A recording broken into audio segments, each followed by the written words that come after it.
Evening all, we're live. Hello. Hope you're all good. Do excuse the man cave, bit of a mess in here. I've had one of those weeks where trying to get on top of stuff has been a real nightmare. I've got to stop talking in my posh you're voice. going back into a posh voice, don't you, just? Back into my posh voice. So let's have a look. How are you, base? Yeah, Ken Brother, yeah, Rochester, yeah. Hi, Devon. Phil. Love Devon. Hi, Kiwi. Hi, Lee. Paul's very lucky for you. Yeah. What else I missed out? No. Lee. Oh, I lot. Luce is up on the moor. He's having a good evening. He's having a lovely time. Dirty Faces is out there. Yeah. It's the 4 or 5 now. 5. Guys, hello. And tonight I have a little special guest. He's a positive potato. A positive potato. It says positive potato. I may be tiny potato, but I believe in you. Go do your thing. A positive potato. Do like positive a positive potato. Dirty Faces. Hi, Dirty Faces. So, I'm on the Guinness again tonight. So, I shall pour myself a Guinness. And well, you're not having a potato. Yeah, been a funny old week this week. We'll get into that later on. I'm hoping somebody's going to join us. I'm having some mermaid gin. And if he does join us, right, I'll also really be. Yeah, I don't even need to ask you. Hey, TJ, how you doing, mate? Hope all is good with you. Evening, Martin. Evening. How you doing, Martin? Hi, Pocket. Poured my Guinness a bit quick tonight. I'm going to have to wait for a little bit longer for it to settle. One is having a mermaid gin tonight with lime and mint cordial. But not too much of it, not like last time. Lee Michael, you are not a fat potato. Okay, far from it. No. I've seen pictures of you. That man's more like a slightly chubby carrot. Drinking a bit of rum, like your thing, Phil. Yeah, glass of rum. Kitten Keller. Whoa, my genius friend. Because that was Kitten, wasn't it? Hi, Kitten. Yeah, it was. Kitten. So we got the JD lemonade. Oh, Kitten. Oh, likes this. Going to be a video on this week. Yeah. As well as this. And for those of you that are on here, so you'll get a bit of a preview. So Ken Keller got hold of me. Man is a genius. He's a mechanical genius, a wizard, a scientist, a man beyond reproach in my esteem. So he sent me this, which, to excuse my clumsy fingers, opens out like that and makes tripod mount. Absolutely brilliant. Made out of solid brass and copper. Absolutely stunning bit of kit. Folds away nicely. Where's like in the house? I'm going to put just a little D-ring through there so I can clip it on my kit, carry it with me. That's brilliant. Absolutely brilliant. He also made me this little brass box with a lid, snuffer lid, so that the Dragon Gel fits perfectly inside and really super extends the burn time of that Dragon Gel. So, yeah, what I'm going to do, I'm keeping that one for me, but there's 3 more in the bag there for you guys that are coming to the camp. I know that's a bit mean and a bit tight, and I could have done them as a prize and all the rest of it. But, yeah, for you guys that are coming to the camp to have a look at, because I know a couple of you have got channels, and the idea is, yeah, chuck them out there. Let's see if we can get Kitten Keller going. Good evening, Janet. Hi, Janet. Hope you're all good. Oh. Happy Sunday to you too, my love. Pockets on the Boddingtons. Boddingtons. It had that for years, he said. Oh, I used to like a Boddingtons. Remember when that first came available in all shop? Yeah, that was good. Evening, Owen. How you doing? Yeah. Evening, Owen. Feeling good? Yes. Feeling positive? We have a very trimmed, looking good Willow. Yeah. Hi, Virginia. Hello, mate. Glad to see you. How you doing? I hope all is good in the States. Well, what a week. What a week. Very physical week. Can't have that. Feet are slightly painful. Haven't done a lot on the channel this week, and I do apologise. I've actually had my focuses elsewhere, not just with the training, but also with a couple of family issues. Like my son was over from the Czech Republic, wanted to spend a bit of time with him, and yeah, just general family stuff really. And I thought about it, and I was like panicking. And do I get a video out? And I thought, no, Mickey, don't have to worry about it. Do you know what? Your community is a community. They'll understand. Apologise to them Sunday. Tell them, really sorry for not getting a video out, guys. However, life's been a little bit hectic. So hopefully you've all had a great time. Hopefully, instead of watching me and this face waffling, you've had a chance to dive over and see Janet Outdoors or Virginia Bushcrafter or Elusive Dartmoor or Kiwi Outdoors Apprentice or Life's a Hobby, although Life's a Hobby's having a bit of a break as well at the moment. So yeah, chance to dive out there and see some of these other guys. I've got to take a bit of a step back occasionally, haven't I? Let the other guys have their moment. But mate, we watch it because other major Trip Hazard will be here. Yeah.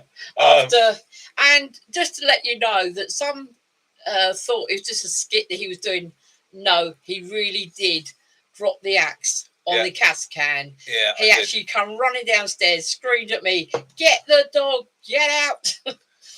Shut the power down to the entire So yeah, we had all the the fans going upstairs. We turned the power off, so no sparks. So yeah, it wasn't just a skit; it was a true life. TJ, love the video. TJ, I love all your videos, mate. What I do is I save your videos just before I get the sack. So that's why you tend to get the answers last minute. Please bear in mind you're only going to get a quick answer because invariably you're my. Well, don't take it the wrong way. Relaxation before I hit the sack. General mistakes in the room. General mistakes here. I say general mistake. How the devil are you, chap? Yes, knew your brother. Nancy mistake. Knew him well. Yes. Yeah, he was just worried that someone had actually texted him or something. And yeah. Well, that's the Guinness is settled. Yeah. So, little finger out. It's only half a glass of gin. Just don't panic. It's only half a glass. That's smooth. The other one is in His the little hat. I don't know where you have. Is it downstairs? Little freezer. What the pith helmet? No, I don't know. Where's your hat? Is it on the? It could be, or you could be a cowboy hat. Oh dear. So the only problem with this hat is every time I put this hat on, I disappear back 100 years. And that's it, chaps. It makes me the men's arm, The mem's arm. She's doing very well. Very, very well. She was out riding elephants this morning. Have you been a tiffin, playing polo, chasing the locals around, having a great fun time. It's absolutely brilliant, We have a great time out here in the Empire. Yes. It's a damn nuisance when you get the tigers in your bathroom there. Yeah, major mistake. Knew his brother, Nancy mistake. Was last seen charging the enemy. We're pretty sure he was shouting, "Come here, you buggers," or something similar. With a very shrill voice. Evening, Katrina. Grand chap, Hi, Joe. Anyhow, I should take that off. Less of that before I get myself banned by YouTube.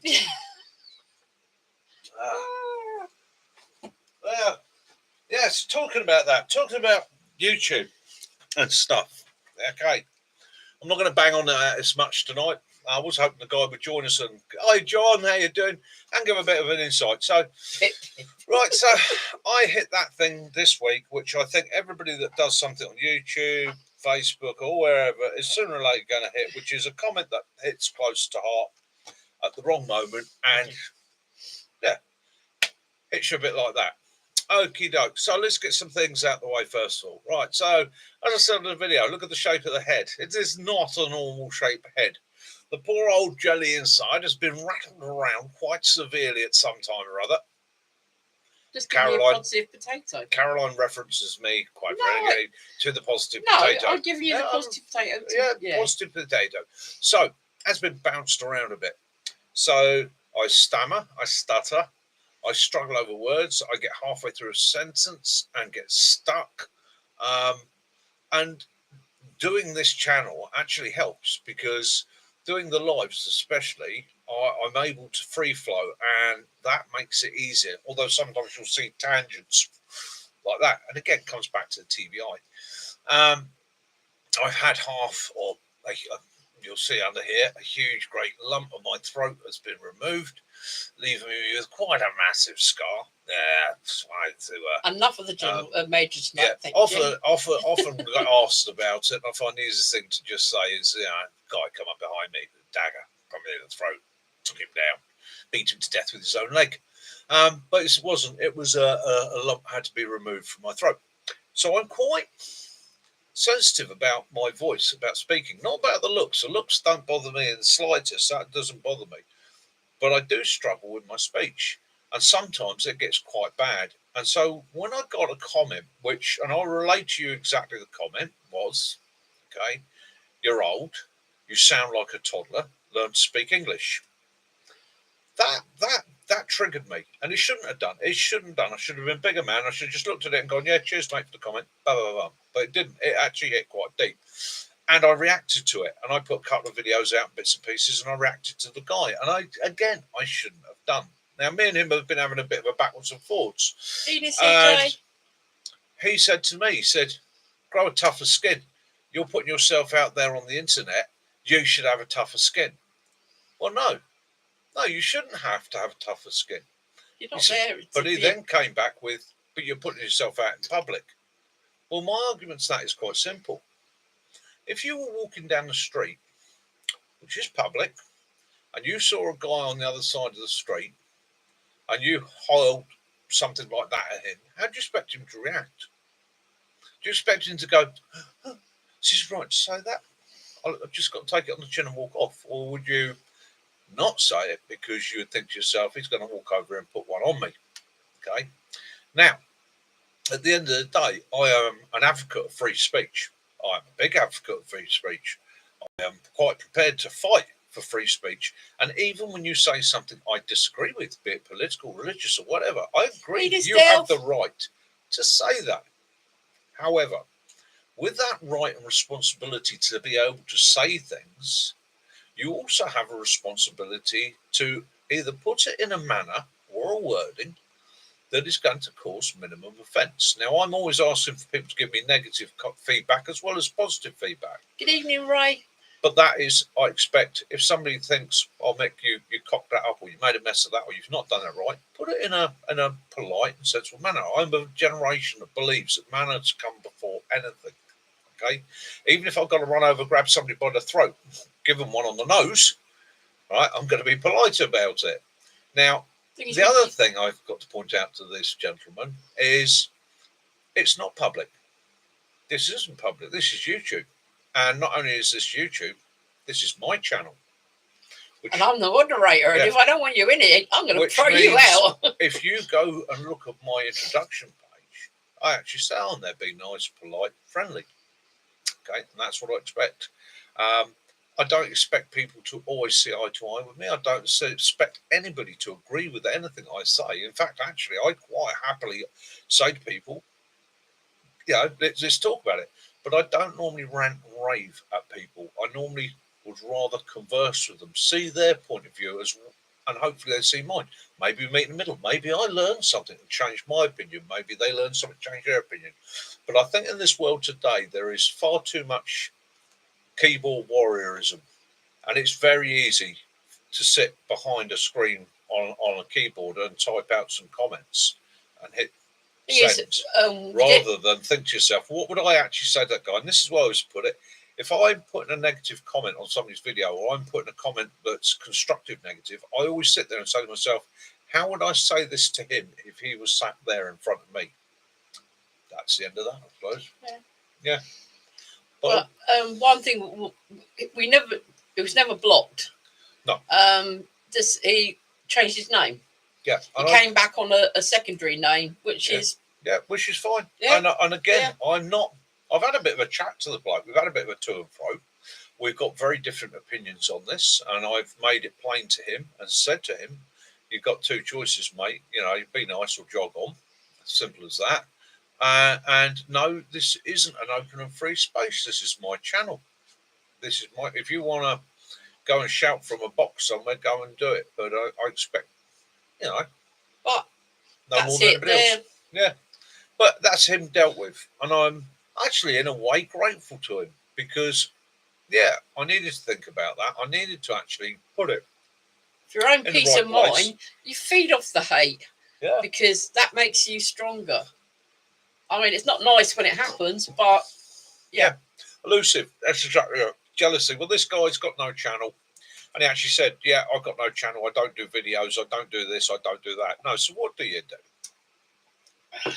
Now, there's two ways of doing this in this world, even if you don't run a channel yourself. But if you're a regular commenter, do you give positive comments to help people?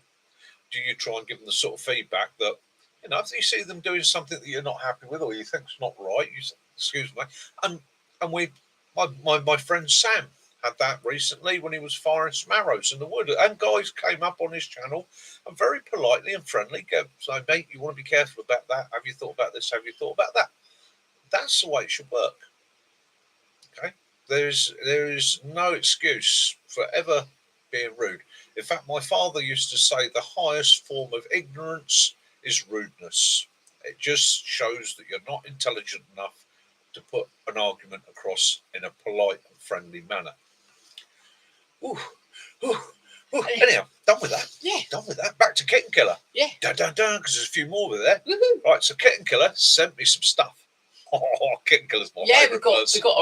We got a rock for Right, so this folds out like this, okay, and that makes a tripod holder for your fire or for over your fire, and it folds Kit, you're a very clever man. like that. Made out of brass and copper. It's absolutely beautifully engineered. For those guys that come to the camp, I've got a couple more to dish out.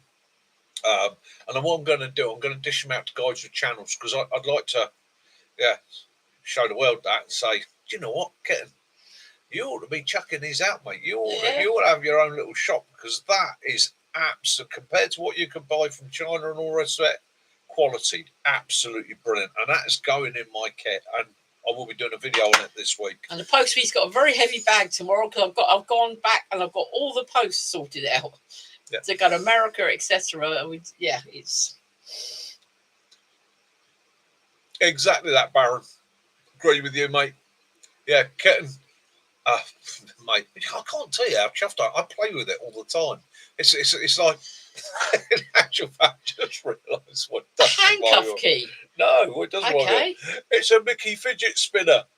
Put it on Willow's nose. Well, he ain't got much of a nose to spin on it. Yeah. He just bought a handcuff key. He has survival stick. Yeah. Good evening, Dave from Virginia, USA. Yeah. Welcome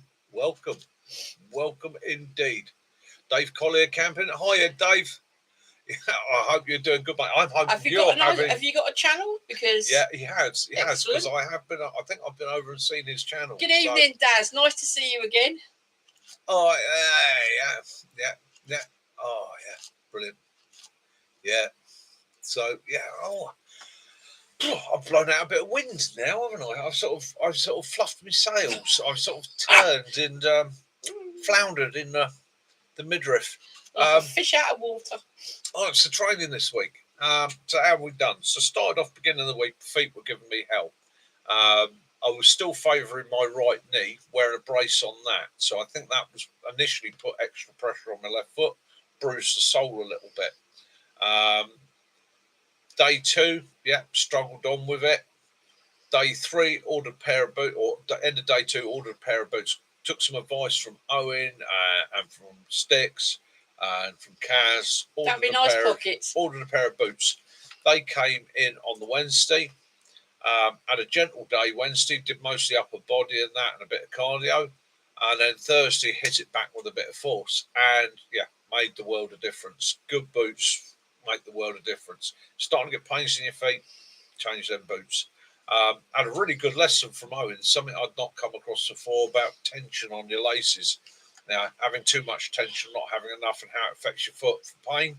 And taking his advice and having a play on that actually got myself to the point where I was walking with no pain. So, gone from 3K laps in 27 minutes to today, which was 3 laps today, It was 9 kilometres, 9 kilometres, 1 hour 24 minutes, and that equates, I believe, to about 5.56 miles or somewhere around that.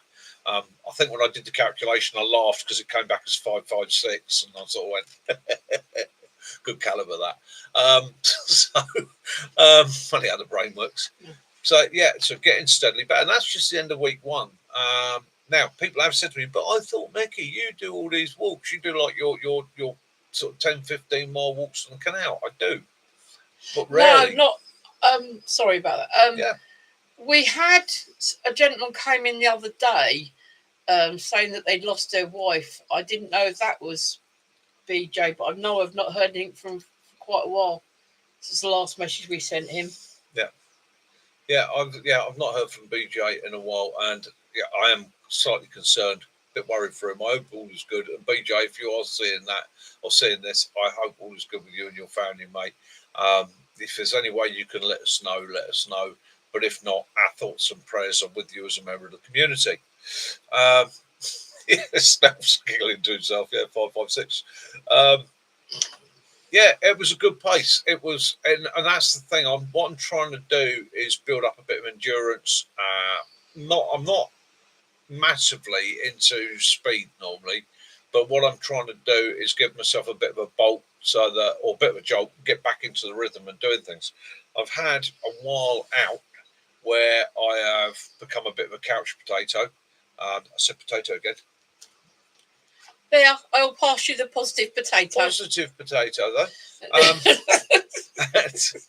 And I've got to get back into the swing of it. And again, it's one of those things, 60 or down near 60 years old. It's funny how quickly the body just goes if you don't keep it up. So again, that's another bit of tip. And I'm just chucking out shorts on that. I'm not doing any videos on it, and I don't tend to do any videos on it, but I'm chucking out shorts really because that's giving me a bit of a, got to do better do it and actually chuck out short today so people know I'm keeping it up.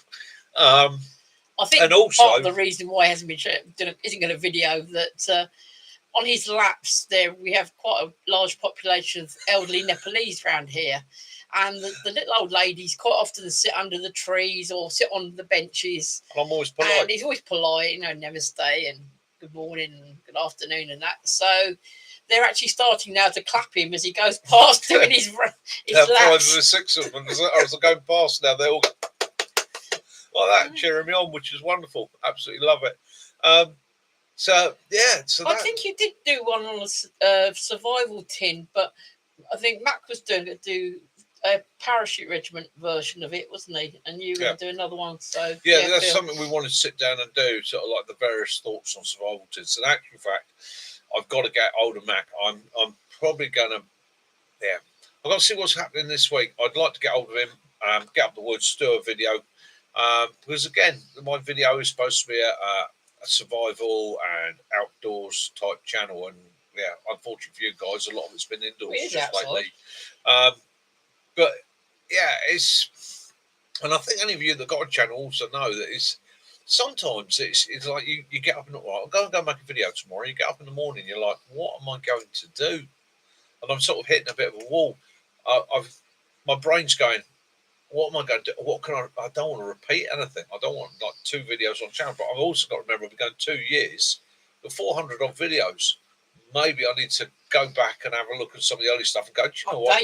Redo that, but redo it a bit better, update it, and that sort of thing. We understand Pockets. He's saying that because of his health issues, he can't drive down here.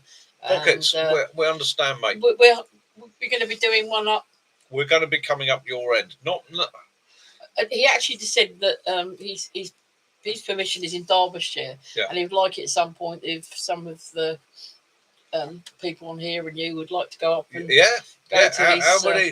how many members of the community would be interested in a visit up to Derbyshire and stay in Derbyshire and stay up at Pockets Place? It's have a bit of a wild camp up there. Yeah.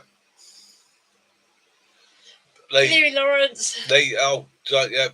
Feet care. It's one of those things, isn't it? You just got to look after them old pets. If you don't look after the feet, the feet can't look after you. Hi, Lawrence. You've done a video. Yeah. Oh, Yeah, it's excellent, been mate. reasonably coolish, hasn't it, today? Yeah. Excellent, excellent. Daz. Yeah, Daz. Yeah. Yeah. Yeah. Yeah, Daz is hoping to. He's going to be joining us at the Yeah. at the Angry Beaver camp. Excellent, excellent. I'm looking forward to that. I really am looking forward to that. Oh, nice.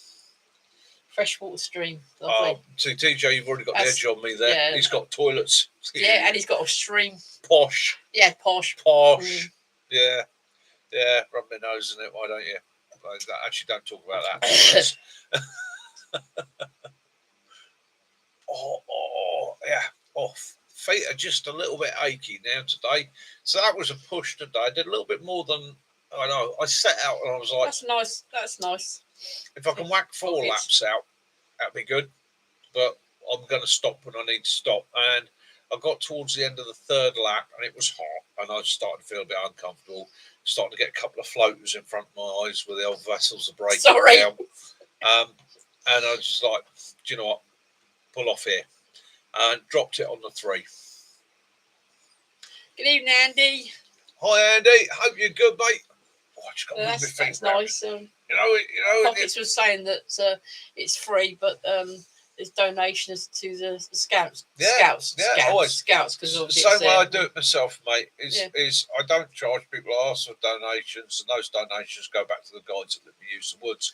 And like I say, if that buys them a crate of beer, brilliant. Buys them a packet of biscuits, brilliant. You know, it's just that they always say to me, "You don't have to, mate." And I go, "No. I just like to show a bit of appreciation."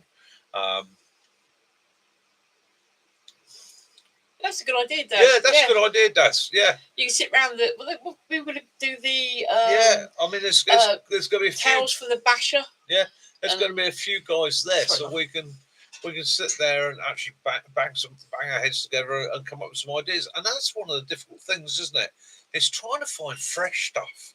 It's trying to do fresh stuff. You know, it's like, you know, that's what makes it hard.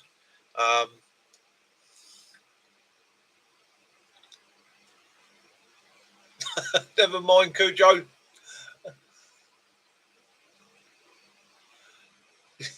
So there's a lot of because of the strange weather we're having in the UK at the moment. There's been a lot of the steam fairs. We quite often go to a steam fair. We do like to see the old steam and traction engines and that, and the farm equipment. And a lot of them have been. Andy, I hope you like the walkabout vids. Yep.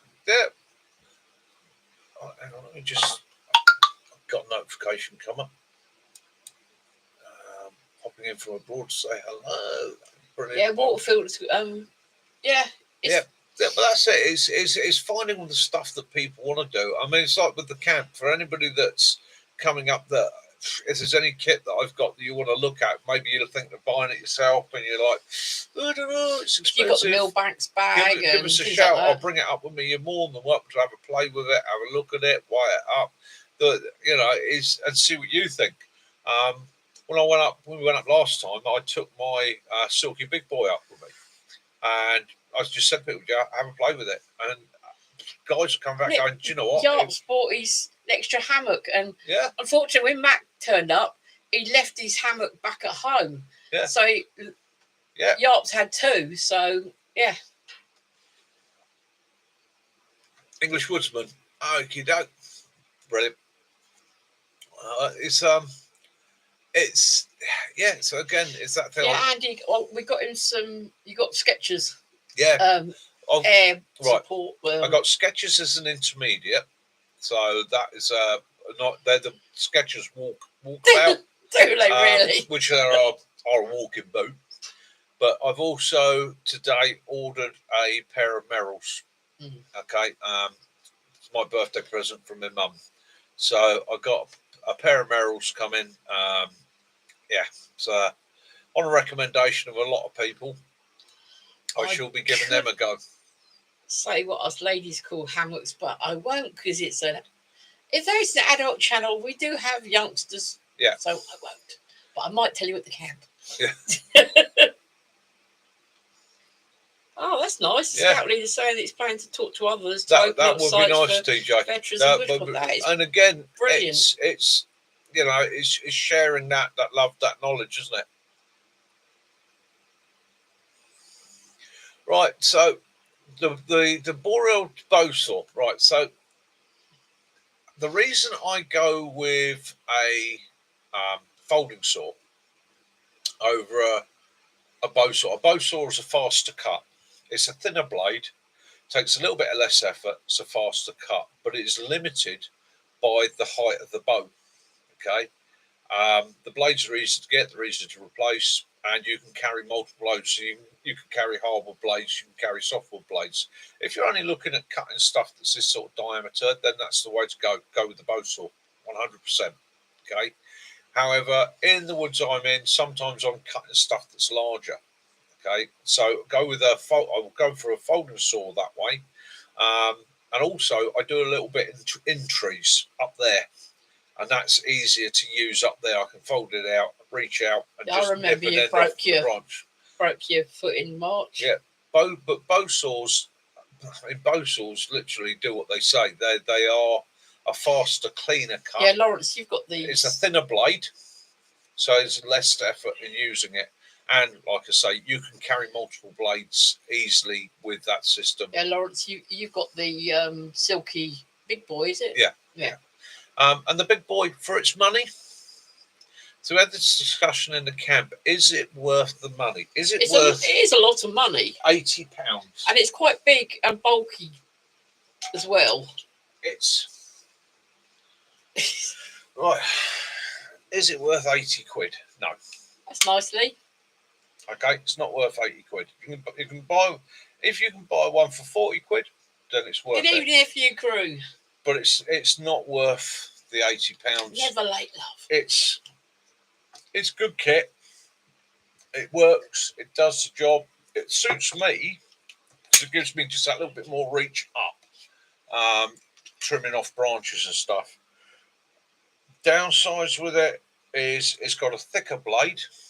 Okay, which all folding saws have a thicker blade, so it takes a little bit more effort to get it through. Yeah, I would say to you, if I was choosing the two, if I was going out and I want something to fold away, can carry multiple blades and that, Boreal bow saw, yeah, go with that. Okay, but just remember it's going to limit the actual diameter of what you can cut, unless you can roll it over and cut it from both sides, which is another option. Yeah, Pockets, a couple of people have tried this and haven't actually found it's too big. Yeah. For them. Yeah. And as you say, if you've got some sort of muscle damage, etc., then it's quite a heavy old weight to be. It can take a bit of effort to get through stuff. The other thing I don't like about it, and I've had it happen a couple of times, is if I'm working it and I actually slide my hand up without thinking and I release it, or I put the pressure on that and it comes back to there, that can be a pain. It's a good tool. If you've got 80 quid to spend on it and it's 80 quid that you're not bothered about. At the time, it seemed like a good good investment.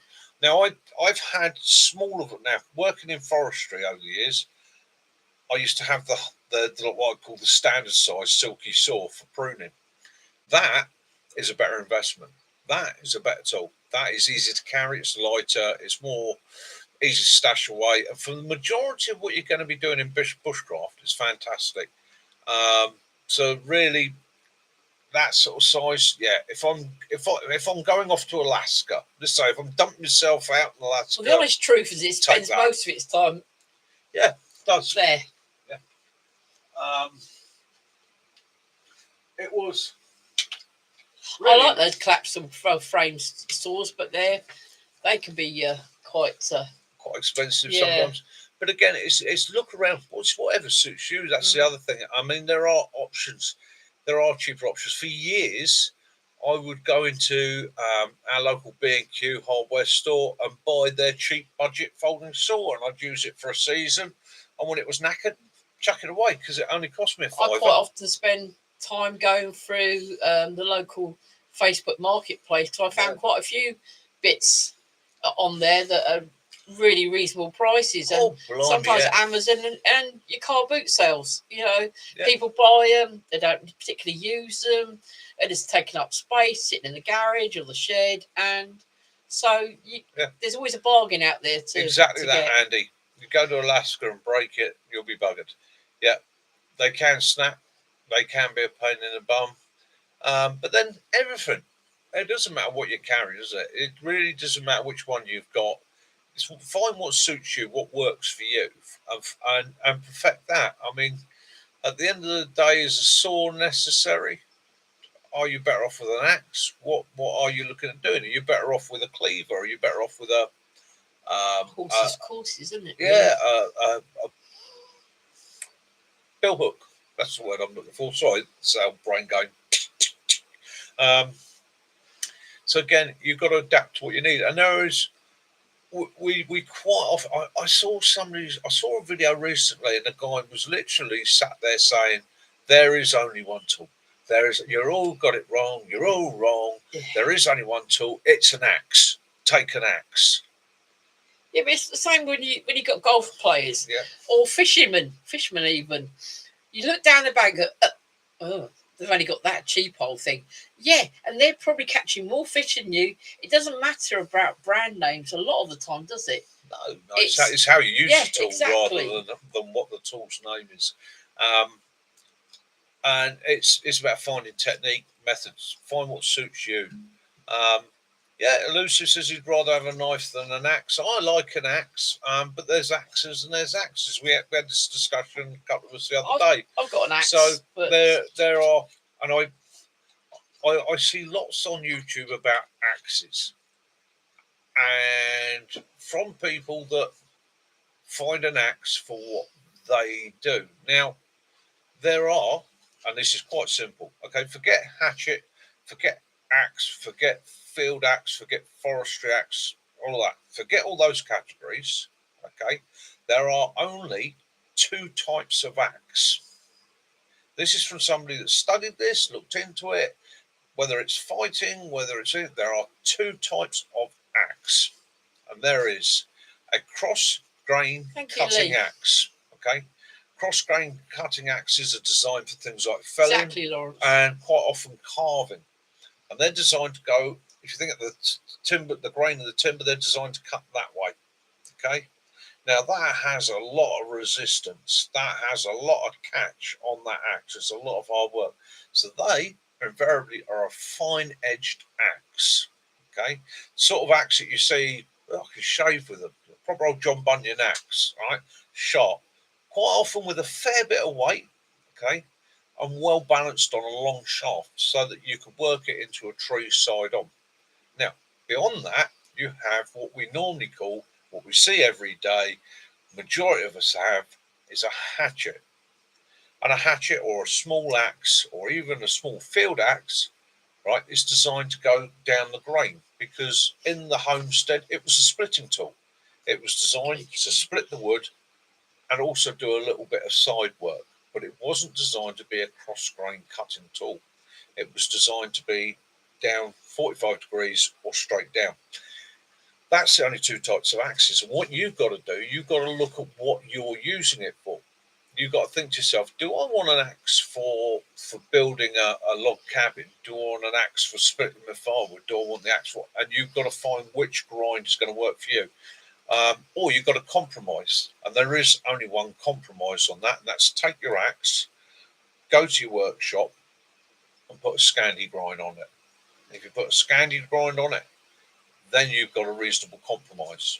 You're right, Andy. I mean, you're there's a copy of the British Army knife, and you've had it 20 odd years now, and that just goes on and on. Bloody good tool. I'm often thinking about replacing it, but I don't know if it will.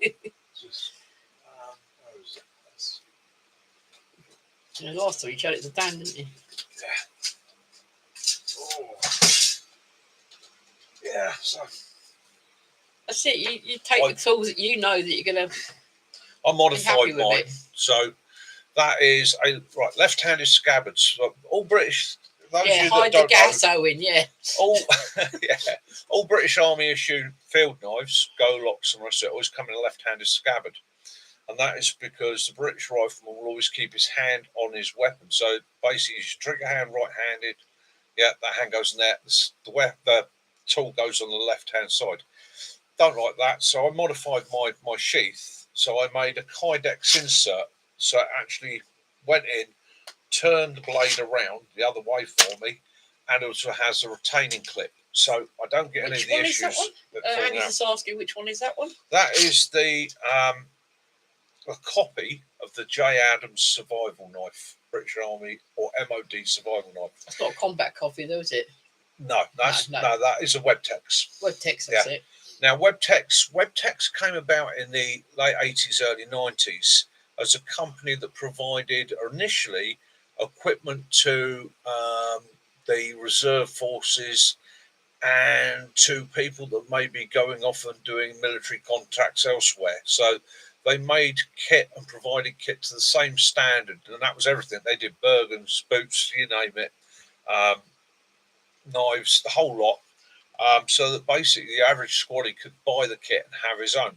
Now, what I've done with that, I've modified the scabbard so that it's become, or sheath, so it's become a right-handed sheath. It's also removed that issue. I don't need to use the lanyard strap, so when it's on my belt, it sits there as I want it to. I've stitched in a large ferro rod holder, which helped. And after many years, I modified the handle, which again, people say, oh, Arctic, the handle's raised so that the metal doesn't touch your hand in the Arctic. Not a bad theory, that. To be honest with you, everybody I've ever spoken to said no, it was basically designed that way so that it was a big chunky handle. It would fit even the biggest hand. And if it was a survival situation, you can shave it down, you can make it fit. And I've done that with this. I've modified the handle so it fits my hand comfortably. I've put a little thumb cut out in there. I've taken the back of the guard off because I never liked that. Put a thumb divot in there that also doubles up as my ferro rod striker. So that gives me that little bit more control on the blade. The other thing I did was I reduced the length of the handle. The handle used to come all the way to the end of the tang. Now, sometimes I'll use this like a chisel. So if I want to use it like a chisel, I'm going to be striking on the end. I didn't want to damage the handle, although it's taken a lot of abuse over the years. So shortened it up. It didn't change the balance of the knife too much. It's made it a little bit more nose heavy. So if I was going to use it as a throwing knife, yeah, brilliant. Not that I would ever throw a knife. Yeah, don't, with a dog under the table. Yeah, be careful after the. But yeah, that's what I've done to it, and it is a trusty old friend. If you said to me, grab one piece of kit off the wall and run with it, that's the one I'd go with. Purely and simply because it's an old friend. I feel comfortable with it. I know its limitations, and I know what it will do for me. And I know. Funny enough, comfortable using it. You say about the axe. A lot of people just thought it was a skit. They didn't take it that it actually did happen. And yes, he did run downstairs screaming at me to get the dog out. I was screaming. And he had to go back upstairs, put the fans on at the top of the stairs in the man cave to blow all the gas out. Yeah. But yeah, it wasn't a skit. No, it was really. I'll be honest with you, I haven't emptied my bin yet, so do excuse the messy man. Yeah. The bit that freaked me out was I dropped the axe. Well, I actually heard it hissing downstairs. I heard a hissing, and then all of a sudden this thing appeared in front of me doing that, spraying me and everything in the room with gas. And for a split, what seems like 10 seconds, but was probably just a split second, I sort of looked at this thing spinning in front of me and go, what the fuck is that? Then the brain went, run! Run, shut the door behind me. Downstairs, at the bottom of the stairs, we've got our power switch for the whole house. Hit that as I went past, got Cas Willow out, gave it 20 minutes, because I already had the window open in here anyhow, let that dissipate. And then what I did was very tentatively, one finger in one ear hole, turn the power back on, no bang. Lucky. It made the house stink though, didn't it?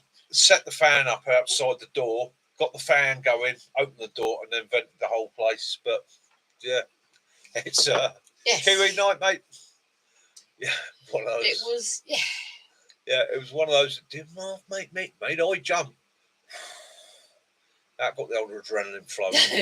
See, Willow was like, what am I getting thrown out with?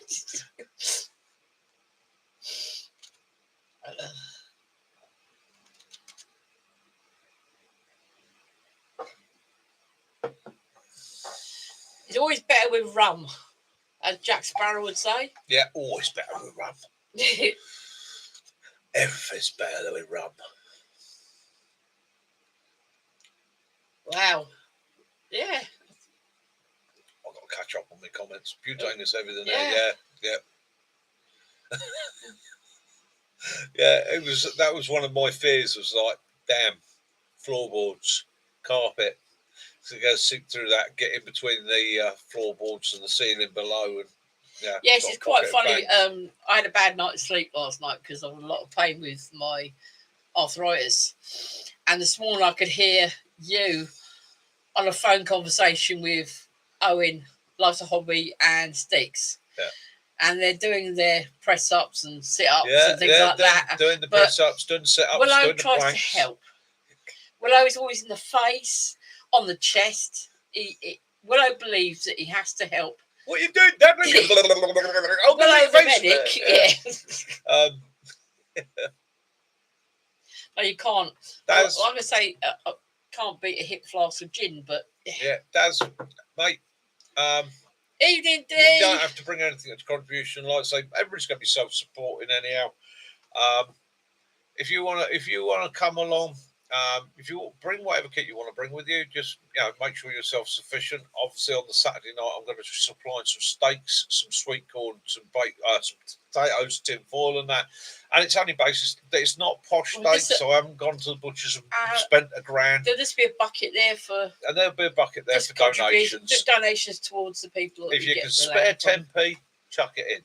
You know. At the end of the day, that goes back to the guys that let me use the woods. There is no fee. No. That's it. Hola, Derek. How you doing, brother? Mr. D. I love melon wars.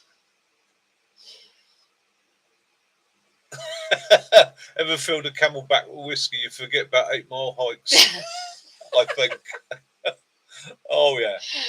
It goes past in a whirl. It's like a little deep mist inside your head. I tell you what did help today. Put me headphones in and hit the old Spotify. That helped. Having a bit of music. I love music. Yeah. Mostly any sorts of music. Yeah. But I mean, and I've had a couple of people say to me, including my mum, why are you just walking around the estate? And I said, well, it's quite simple, mum. It's a set distance. I know the exact distance. It's flat. It's hard. It is a good basis for starting my build up. It gives me a quite some years and years ago when I was training seriously, when I used to be working in certain fields. Every night we'd go out, do 2 laps jogging, run around 2 laps, bag on my back, off I go. If it was a weekend, get up in the morning, go hit 2 laps in the morning, hit 2 laps in the evening. It was a routine. Set distance, knew exactly what it was. It's 3k round 1 lap, exactly, and that's just sheer luck. Then it gives me a 500-metre walk back to the house and a 500-metre from the house out to my start point. So that gives me a warm up and a warm down period. So it absolutely is the perfect routine. Personally, it's boring. It is boring. It is really boring. But with music, with music, it helps. Got to be certain sort of music as well. I'll have to, Do you know what? That's what helped with my Spotify, because I got it on random. It's like you never know what's coming next. Yeah, some of the tracks would slow me down a little bit. Some of the tracks would speed me up a little bit. And then I found myself singing along to them, which again was helping with the rhythmic breathing. So again, just switch off, switch out, tune out. Yeah, CJ, we've got a lot of Nepalese around here, and they drink a lot of whiskey, a hell of a lot. You sit behind, even the older ones, you're sitting there, you're at the till, and they're like, whiskey, whiskey, whiskey, a bottle of, a packet of sweet corn, and maybe sort of potatoes, but its majority is whiskey, whiskey, whiskey, and you see them unload their cans of beer into their bags. Yeah. Yeah, yeah. It's and I vary mine. I've got such a. It's not German merchant marching music. I've got German marching music on there. I've got martial music on there. I've got folk rock. I've got rock blues. I've got everything from AC/DC, Lynyrd Skynyrd, yeah. Sabbath, Hayseed Dixie. Who we're seeing in February. Yeah, the Who. That is the Mongolian Who, not the Who. Muddy Waters. A lot of country and western. I've got some country and western that you never want to play around your children. Such classic tracks as Show Them to Me. Oh, yeah. I like 80s. I like electronic. I love all sorts of heavy metal. Anything from AC/DC, Motorhead, to Korn, Marilyn Manson, to some pop music, Enya. It's you got to find what suits you.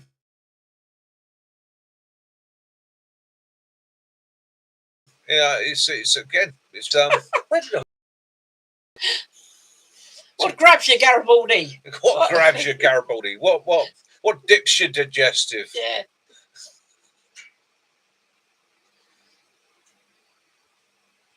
Oh, did Derek? Good one. Derek. Good one.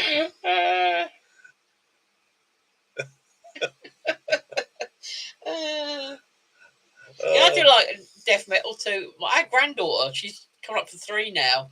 She loves dwarf metal and pirate metal. That's it, right? Doesn't she? Yeah. That's it, right? I loved your video tonight. Sat and watched that at the prison. That was really interesting. That was really interesting. That was a good video.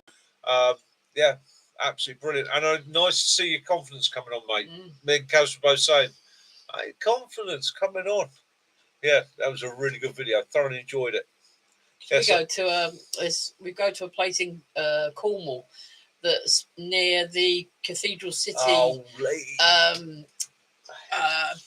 factory, and it's actually a war museum. Yeah, and they got some of those huts. They actually dug out an old fireplace, what would have been in the mess hall. Generational thing, Lee. Michael, you, Owen, Sticks, I'll stick you all in the same box together. Yeah. The Rocky soundtrack.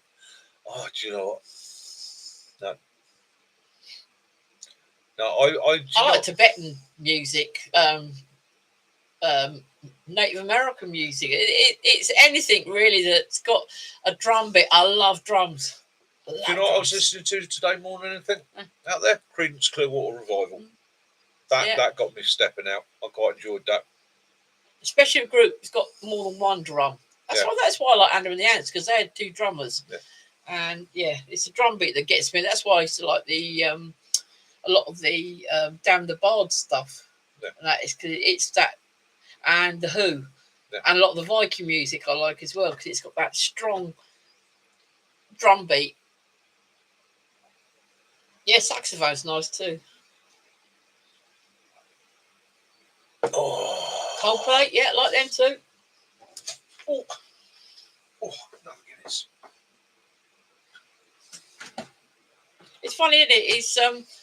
It's like if you want to do a job that you're not really wanting to do, or you're doing something you don't really want to do, you put some music on. You put it on loud, or you put your headphones in, and it doesn't matter. The world can go do one. You're doing it. Guinness from the freezer. Thank you, Owen. Rodney Carrington. That rings a bell, Martin. Obviously, I still like my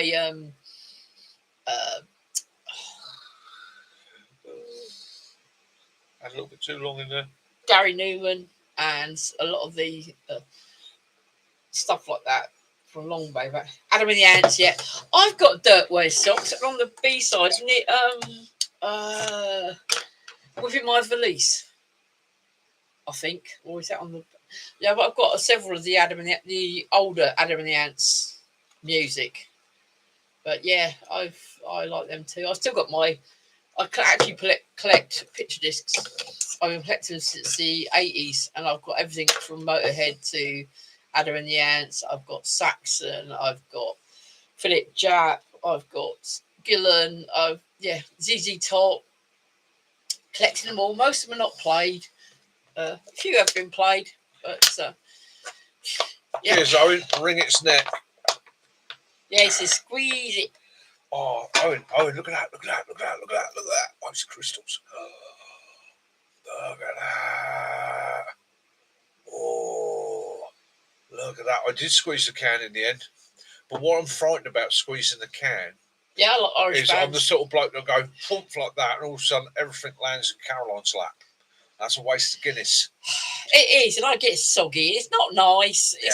It's not funny. Live on YouTube tonight. Exactly, CJ. This is- Anything. Live tonight on YouTube. This is Mick Gets Moist. Caroline don't wish to get moist tonight, nor your Guinness anyway. That's clickbait if you've ever seen it. Yeah. Did a little Yeah, bit of- Thunderstruck. Any version of Thunderstruck is got to be.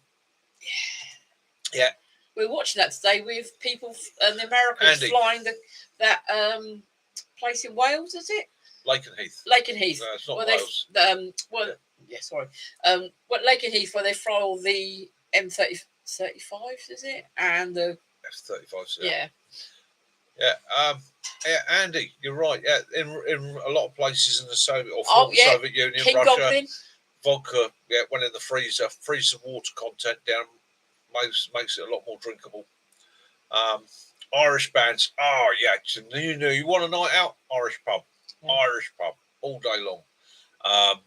Pockets. I used to, but as part of my hobby before my arthritis got really bad, I used to embroider people's jackets. So there's quite a few jackets out there that I've embroidered. I'd one that the lad was really into T-Rex. So I did his whole denim cut off for him in flowers and T-Rex stuff. I've got an old cut off of my own that had all the Led Zeppelin emblems on. I did all that in embroidery.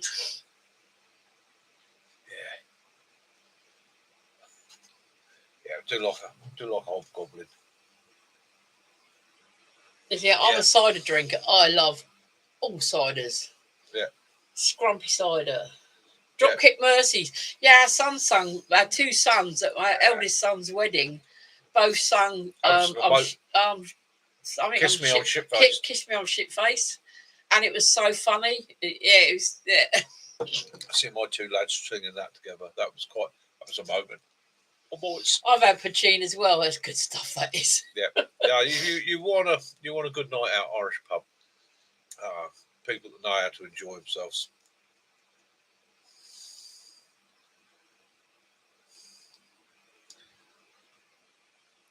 Although it was alcohol, yeah. It's my granny that actually taught me to embroider. I've never done, proper embroidery like tablecloths, but I've always done people's cuts with their names and all sorts. Yeah. Although she would never sew on the patches for any MC members. No, I never did that. No. Might not have been a couple of guys out there running around with their club patches were sewn on by my wife. Had to be done right. Yeah, had to be done right. They'd stand there. Be measured on properly. I can't sew, and I've got to get these on by this weekend. I've got an hour. You can help me, Kaz. Yeah, so that on for you. Brannigan's. That sounds a good Irish pub name, doesn't it? Brannigan's.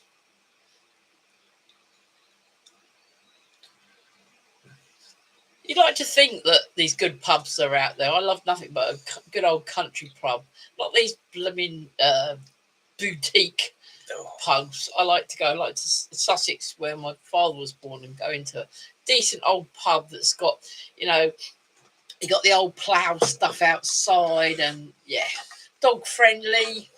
Got the old water bowl there. And, country pubs will never be country pubs anymore. I mean, you grow up in a place where the shotguns were put across the bar, the shoot would finish off at or drop into the pub for lunch. Or if they've been pheasant beating. Yeah. We used to pick our son up. Get the beaters set outside. Doing pheasant beating. All the beaters outside and all the guns inside.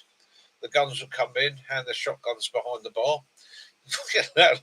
Or like a decent burger. Row of thousands of pounds worth of shotguns all behind the bar whilst the guys go and have their meal and that, and then they come back. Yeah. That's right. You always have the old ones at the corner of the pub that just sit there and there's always they that, watch you coming in and you think, oh, God, I'm being judged here. there's always that old boy in the corner, isn't there, that everybody respects. He's got his buys him own a pint. pint mug that's up on the bar. Yeah. And come in and you say to them, what's everybody buying a drink? Oh, they buy him a drink. They all respect him, he's so and nobody can tell you why they respect him. If you want, you want to go to a pub and it's got good music and good food, it's brilliant. Yeah. We used to have, we used to go to the Cranley Hotel where I used to live, and they used to have lots of bands playing all sorts of music, and you used to sit there with your chicken in a basket and that, and go home singing, stumbling as you go. TJ, cryptids are just animals we've not discovered yet. There are many out there. There are many out there, whether it be panthers, big cats, and things we've just not discovered. It's I watched an interesting article about a creature that they found on high-speed cameras, and it's something they've not been able to get a camera fast enough to track it at the moment. It's what they call a ghost image. But they think there may be something out there that actually moves that fast. You can't pick it up with the human eye. It can't be picked up, can't be seen, but it lives amongst us. They were saying the thing is with this thing, it's so quick, and it's obviously its reactions, its ability are that much faster than anything we can comprehend. That's why we don't come across it. We don't see it. It's just outlandish. Another guy came back with just checking they ain't got to rescue you. Another guy came back with that was just dust on the lens. You don't know. Yeah, but I just tend to look at things as there's stuff out there that we ain't come across, we don't understand, or we can't figure it out. I mean, you think about it, going back all those years, when the 70s, when they found the coelacanth, that they goes, it's been dead for so many million years, and then they found a live one, and these Icelandic sharks, they come across that they reckon they've been in the water for 350 years. We can't say these things don't exist because we haven't been everywhere. The world's constantly discovering more and more stuff as we go forward. It's just keep an open mind to it, and let's face it, it's never anything to be afraid of, right? Because if it was something to be afraid of, that was you would regularly hear about people being dragged off and munched by it. People say to me that they're frightened of deer. Deer attack people. Well, yeah, they do. The only time I've known of deer attacking a person are... Well, that stupid woman got in that way of that stag and he eviscerated her, didn't he? Red stags can, when they're in the rut, get aggressive. Roe, never. Fallow, never. Munties, muntjac, but muntjac is tiny. You did have a friend who lost his collie and saw it in the bush, in the ferns, didn't it? Grabbed it by the scruff and then realised when he lifted it up, he was actually holding a badger, not his dog. That was an old friend of mine that used to work with. He was a Welsh miner, and he always used to tell his story. So he used to walk up a disused railway line, very steep banks each side. It's all bracken, really dense, and big old lad. And his collie dog regularly would run to the top of this bank and then bark at the sheep in the field, and he was always worried that it would go into the field with the sheep and get shot by the farmer. So he was forever calling it back out of the bracken. On this particular day, it went up into the bracken and it was really letting loose. It wouldn't stop barking and the rest of it. And he was like, "Fucking dog won't come back." So he went storming up the bank and he said, "I lost it." He said, "Bloody dog, you can get yourself shot." He said, storming up the bank, and I just saw a flash of black and white in the grass. So reached down like that, grabbed it, "Come here, you bugger," lifted it up. And he said, "That was the most surprised badger I've ever seen in my life." He said, and I looked at the badger, and the badger sort of looked at me, and I went like that. turn around, and run back down the road. So turn, run away from it. He said, "Oh, just fuck the dog. The dog can look after itself." He said, "But reckons that's what it was. The old badger was up there in the bracket, Yeah, well, and the dog was having to go at that." Where I used to live in Surrey, there was a lot of big cat sightings around there. Of course, they're out there. They're out there. Same as wild boar. Big cats, wild boar. There's loads of things out there. Because you don't see them doesn't mean they're not there. It's nothing to be afraid of. Yeah. When was the last time you heard of somebody actually dragged into the bushes by a big cat in the UK? You haven't, and it would make mainstream news. Wild boar. Oh God, blimey! 10 years ago, there was a thing. People are going to get eviscerated. I worked in an area where I discovered we had wild boar. I actually found out the whole. So I've told it on Channel 4. Found out the whole reason that they were there, and got into a bit of stalking with them, and never had a problem with them. Never. As long especially as with the squatty sort of stripy little piglets running across the perimeter track. So you used to get the range, so basically part of their safety brief from the range officer is that, don't shoot any wildlife. Do not see wildlife which strays on the range. Which, funny enough, the deer mid-shoot werewolves would of walk London, out. exactly. So used to the gunfire, would walk out hearing the gunfire and feed on the grass in the middle of the range. So nobody shoots the wildlife as part of the brief. And I used to have a pheasant that we called Hitler because he would goose step up and down the target you used to have to say to him, do not shoot the pheasant. And I used to say to them, don't shoot the pheasant, but don't stop firing. Keep firing, all right, but don't shoot the pheasant. And this pheasant used to be out there. This was the craziest thing I've ever seen because there'd be bullets splashing all around him. And this pheasant would just stroll along like that. And every now and again, he'd have a look at something, or he'd run up to where his bullet splashing in front of him. And he would literally walk to one end of the target bank, and then he would turn around and walk back. And they used to go, does it on purpose? Does it? A lot of it, these animals, it goes back to the 70s when you used to be able to walk into Harrods to buy a panther. Dangerous Animals Act, 1974. Well, as soon as that happened, a lot of people got rid of their animals. Yeah. And there's several people that have come forward like 20, 30 years later and said, yeah, I actually dumped a lynx and a panther, and I think it was a lynx, a panther. I can't remember what the other one. It could be a leopard, but they actually dumped them in Wales, and they just let them go. And the likelihood of them finding another one of their kind, it might not all the time, but you just don't know. They're not going to show their faces to us. The thing is, people's dogs go missing. Oh, the dog's just lost. Sheep go missing. Oh, you don't always find the carcass, and you won't always find the carcass, but you've got hundreds and hundreds of sheep that wandering around out there, and you're not going to notice one or two missing. Yeah. Pheasant, Flemish or put governor used to put the old razors into alcohol and then put them out for the pheasants. We used to turn them into Ku Klux Klan. We used to make little white paper cones. You make a hole in the ground, put the cone in the ground, and put some seed in that. The pheasant comes along, pecks the seed until it takes enough out that the cone gets stuck over its head.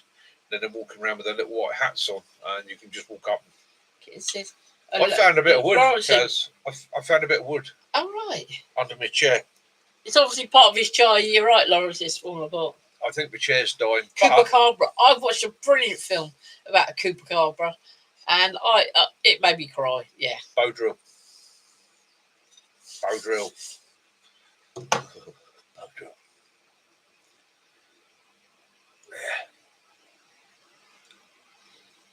Actually, the local, some of our traveller friends used to love to go and find the pheasants and that roosting in the tree. Yeah, raising horses. But the old mini will not.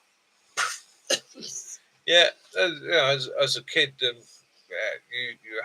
there's lots of things out there. We've got walls and all old sorts. techniques. We used to go with granddad and people like that, and they'd teach you how to rabbit. We were very, very anti-poachers where we were. Very anti-poachers, very, very anti-poachers, because there were a few small shoots in our area, and being farmers, You're right, landowners, Steph, we used definitely. to, yeah, quite a few nights taken out, sort of looking for poachers. But again, the same sort of thing was we also had guys that we allowed on the land that we gave permission to come in and use techniques. That's where I got to see my first ever long net, and that's a dying art. Well, it's gone now. I doubt there's anybody out there that does long netting properly nowadays. But that was a fantastic technique for rabbit control. You're right, CJ. A lot of the best snipers during the Second World War and the First World War were poachers. Poachers Yeah. and gamekeepers. Yeah, poachers and gamekeepers. In fact, it was an old saying, was it? If you set a poacher to catch a poacher. Yeah. I know it's not to do with like our wildlife, but I did see this video on YouTube. It's probably like go back last year, and these people have put Pringles down on one of the beaches in Florida, and amongst these, Pringles, they sprinkled some laxatives, didn't they? I know it's not right, it's not funny, that's funny, and what they do is they throw out these Pringles, and all the seagulls were eating them, and then the seagulls, obviously, it went through their system, and the poor people on the beach were getting shotgunned with seagull. Well, that's it. Seagulls will crap. It was it was really bad. They were, yeah. Yeah, the ghillie suit. Yeah, comes from the good old keepers. evening. Is that Sean or Scene? Yeah, that comes from the keepers in the Highlands, doesn't it? The old ghillie suit, the ghillies, ghillie cattle. All comes from that. I know. Sorry, Lawrence, but I did. I was nearly on the floor. It was, yeah. I've got a really bad sense of humour sometimes. I'm sorry, but yeah.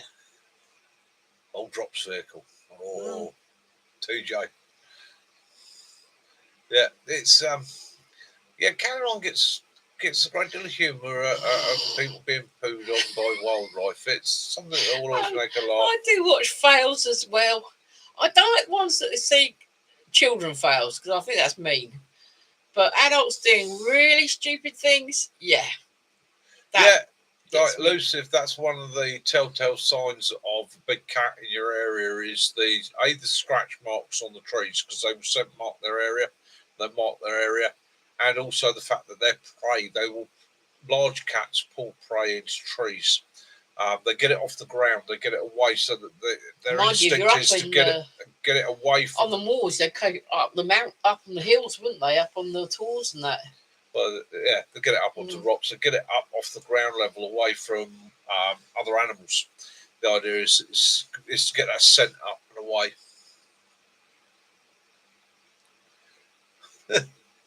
Yeah, we just don't know what's out there, really. Yeah, bicarbonate and bread. Yeah. Oh, mustn't talk about that, Lee. I need the positive. That'll get a few of them going these days. Yeah. Yeah. It's not right and it's not funny. It's not right. It's not funny, no. Oh my God. Well, I don't know. 128.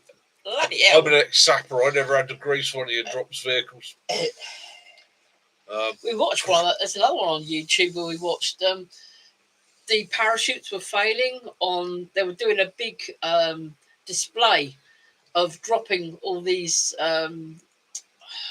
American heavy drops. Yeah, heavy drops and that. And yeah, the parachutes were failing, and you're literally just watching these things come down with these. Oi, Ali, how you doing, mate? Hope you're good. Good evening, Ali. Right, I'm afraid, Lee, as an ex-sapper, the only greasy nipples I'm interested in is the ones I get in the Chinese. And that's only if she was willing.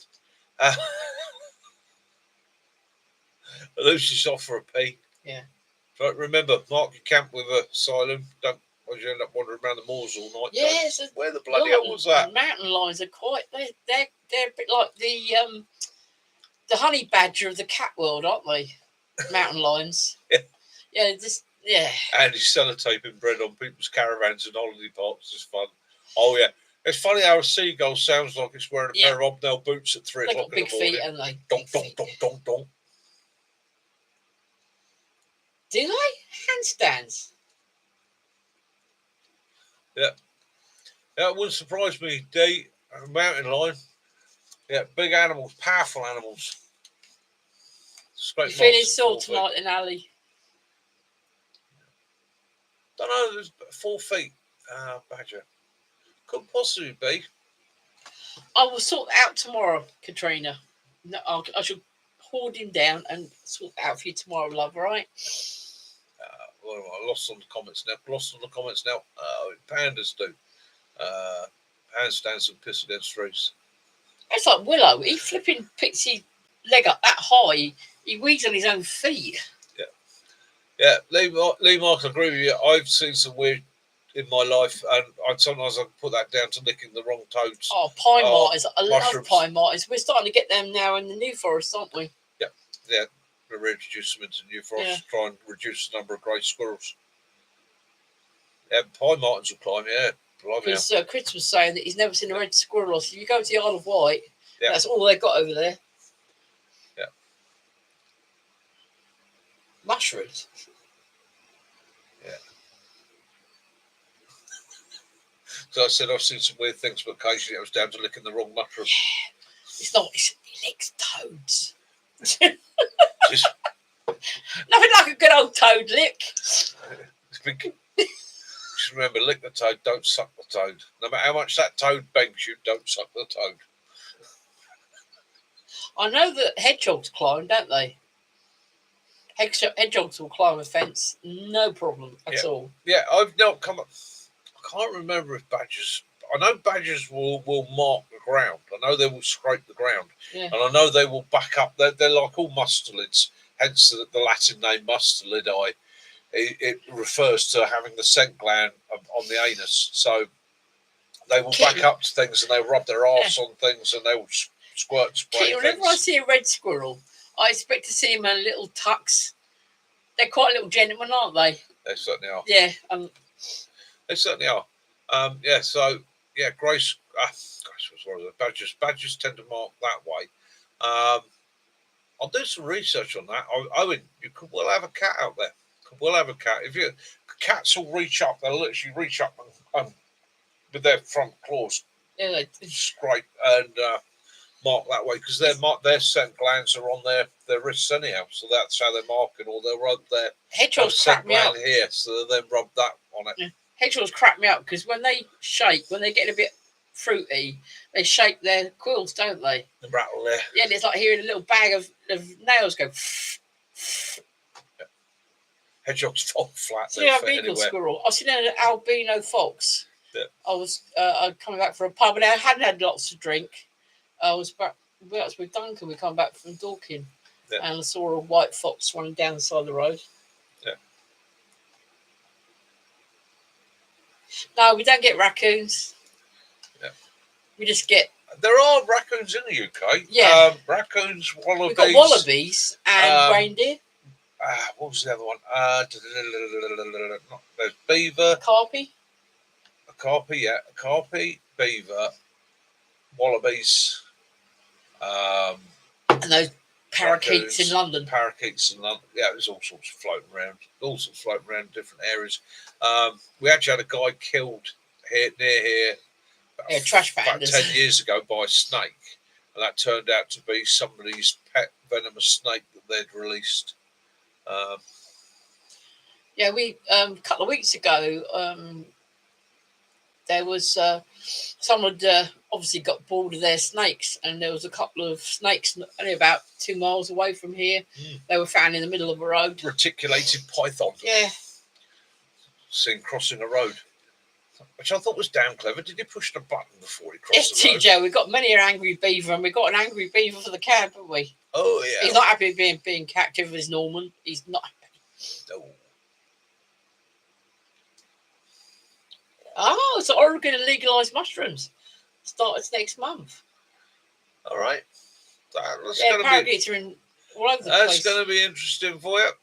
It's, right. So I had an experience donkeys years ago. I used to run a facility out in Wiltshire on the Downs, and Oh it was yes, please, a raccoon, an armadillo, military and a possum. defence facility. So I come in the mornings, early autumn, coming through the gates, drove down to my building, opened the building, went in, slapped the kettle on, went out to do a walk around the facility. And as I'm walking around in the mist, and it was foggy mist, I could see about 15 metres, I suddenly hear these two voices. And so I'm like, nobody should be on it. Who are you? And I come wandering through the mist, and eventually found these two lads on their hands and knees. And they're parting the grass about long, parting the grass and that. And they're picking mushrooms. And so I stopped and I said, yeah, boys. And they're like, oh, mate, And I said, look, you're not supposed to be on there. It's MOD property. You're not supposed to be on there. What are you doing? Oh, we're not doing nothing. We're not doing nothing. So what are you doing? Oh, nothing. So you're looking for psychobilin, isn't you? You're looking for magic mushrooms. No. I said, hey, you are. Show me what you got. All right, mate. And he showed me his little collection of mushrooms, and I literally just reached into it and went, that will kill you. That will kill you. That will kill you. That will kill you. That will kill you. That's what you're looking for, but that one will definitely kill you. That one will kill you. And I actually ended up sort of giving them a bit of an education lesson. And I actually pointed out to them, so, yeah, your psychobilin, your magic mushroom, again, why does it cause people to have trips? Well, it causes people to have trips because it's killing you. It affects the central nervous system. It's not healthy. There are fungi that can be treated and managed and have been for years and centuries by druids and by shamans all over the world. Same as licking toads, isn't it? Studied the craft of using these things correctly, quite often for relief of illness, pain. The correct dosing, the micro dosing of these things is very, very effective. It's just a shame that modern medicine is too interested in using chemicals and making money out of it than actually researching the history and why. Why did a shaman take this? Especially when you look at things like some of the more toxic mushrooms, which would, although they would give you an effect and ease pain, and that would make you very, very ill. A lot of the different peoples had peyote and things like that, didn't they? Yeah, instead of to talk to their ancestors, no, just find out their text. There are many medicines out there that have practical use in today's world, but the big pharmaceutical companies don't want you to know about them because that stops you paying hundreds and hundreds and hundreds of dollars or pounds per tablet to treat an illness that costs them cents to make, pennies to make. Right? Because let's face it, if you've only got one choice, take that tablet or die, you'll spend the earth on it. That's good business. The last thing they want is you finding out that actually, do you know what? You can find an alternative in the natural world. Now, I'm not recommending that you go out and start studying herb law and just using herb law. Use medical science for what it's there for, and speak to your doctor and use the medicines they recommend. However, where does all medicine start? Paracetamol, aspirin, where did they all come from? Where did the technology, the chemical formulas originate? In natural plants. Anesthesia. Some of the best anesthesias in the world are opioids. Where does that come from? It comes from a plant. Yes, it can be misused. It's like me with my eczema, wasn't it? Yeah. As a child, from about 6 years old, I've had steroid creams, I've had all sorts of creams, I've had stuff in the bath and that for my skin. And what's actually happened is it's damaged my skin. And then about 10 years ago, I started having, someone suggested me evening primrose. I'm not suggesting that it will work for everyone, but for me, it works. And for 10 years now, I've not had any steroid creams, and my skin is a lot healthier than it was. And it's just elusive. You've got the right attitude there. Okay, I know It's like I'm always saying, people always say, "Oh, when are you going to teach foraging?" I will never teach foraging, right? And I've told the story before, and I will tell it again. Two guys I know very well that run a bushcraft education centre. Okay, will take people out and teach the people wilderness skills, and they would run regularly a foraging course, and they would start the foraging course by saying to people, "We'll take you out. We'll show you some of the basics of foraging. However, please make sure that you positively identify everything before you have it." Okay. They ran a course, family come along the Oh, course, let's family go. enjoyed the course, family went away from the course. Several weeks later, 3 members of the family are dead through misidentification. Who got into trouble? These two guys. Why did they get into trouble? Because you hadn't made sure that they could identify it correctly. There are so many fake. There's so many clones of what looks like you can eat. If you don't know, don't My pick it. advice to people is go and do a recognised course, have the books, have the knowledge, and then practice it. And that's the biggest thing. There are plants that I probably foraged 20 years ago that I wouldn't dream of foraging now because I haven't done them in so long. I wouldn't be positive on my identification. And the And yew golden rule trees. is, if you don't know, leave it out. There are simple ones you can go to, and I've shown a few of the simple ones. There's nettles, there's pine needles, there's bramble tips, hawthorns, Everything's got a fake, hasn't it? It's like yeah, the wild hawthorns, garlic. hawthorn leaves, hawthorn berries, all usable. Brambles for the fruit, bramble tips, bramble leaves make a nice tea. Yeah, there are dandelions, thistles. Yew tree. All thistles is edible. Okay, doesn't matter what the thistle is. All thistles are edible. Clean all the spikes off. Clean the outer skin off. You've got something very similar to celery. Very refreshing. Um, all of them have a slightly different flavour. Some of them are a little bit peppery. Quite interesting, but easy to identify. Mushrooms on the other side of the coin. Yeah, for every mushroom there is a deceiver. And when they say deceiver, it is a mushroom that is developed to look like that one. They all have their varying little twists and turns. The only time that you can say you're right, and please don't take this as gospel, take this as a pinch of salt, but it's a rule I stick to. All tree-borne fungi above waist height, right, are edible. However, the majority of them taste absolutely foul, absolutely disgusting, and you wouldn't want to eat it. However, when you come into things like chicken of the woods, that's yeah. If you find in your woods you've got chicken of the woods, nice yellow chicken of the woods, if you've got it, harvest it respectfully, and know that it's going to come, or harvest it in a way that means it's going to come back. What are the fruits we get? Yeah, year after Ali year was after saying year. he gets blueberries, raspberries, and wild brambles. What's the one we get over at Hankley? Those are bilberries. Bilberries, yeah. Yeah, bilberries. Yeah, so yeah, we get a lot of blueberry in the south of England. We get a lot of bilberries rather than blueberries. Very similar, a little bit smaller, a little bit sharper. Growing massive carpets. Again, with the bilberries, you've got to watch out for the oxalic acid in them. You can overdose yourself on that a little bit, but you know you've got to eat a lot to do that. I've got, in actual fact, I'm going to do a video this week because my neighbour Carol, a damson tree. Ooh, yeah, it is literally hanging with damsons. So I'm going to have a chat to her and say, can I harvest some damsons? Ooh. And I shall make some damson jam, and I will do a bottle of vodka, damson vodka. Oh, yeah. Suits you, sir. Suits me. Yeah, chicken in the woods, great. Easy to identify as well. I do love wild garlic. Jason likes his wild garlic with you put it mix it into butter, and then you can actually freeze them in little cubes, so you can put them onto your fish. Yeah, if you're picking wild garlic, always pick it by the leaf, individual leaf at the time.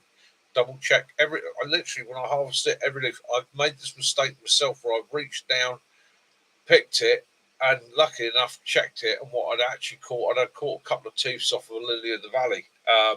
They always grow together, don't they? Yeah. Always. Yeah, that's nasty. That's fatal. So again, learned the lesson there, which is identify the plant, identify leaves, and if you're just taking 1 or 2 leaves off of each plant, if you do it carefully, that plant's going to keep growing. You're not harming it. And again, it's that old thing. Don't take it all, or unless you're going to take it from the bulbs and transplant it. Wild garlic in chicken and the bacon wrap around it. Yeah. Nice. Sticks, turkey tail, only if it's white underneath. Chicken and the only ones covered with. Yeah, turkey tail's all right, quite easy to identify. I'm not keen on the flavour. Good evening, Rooks. How you doing? Polypores, most of the polypore family will make a reasonable tea. Sharpen your knife. That tea's bitter, very, very good for you. Fantastic for the immune system, and also very good for the heart. But again, very, very bitter. Can be eaten if you're really desperate. Gets a bit big in.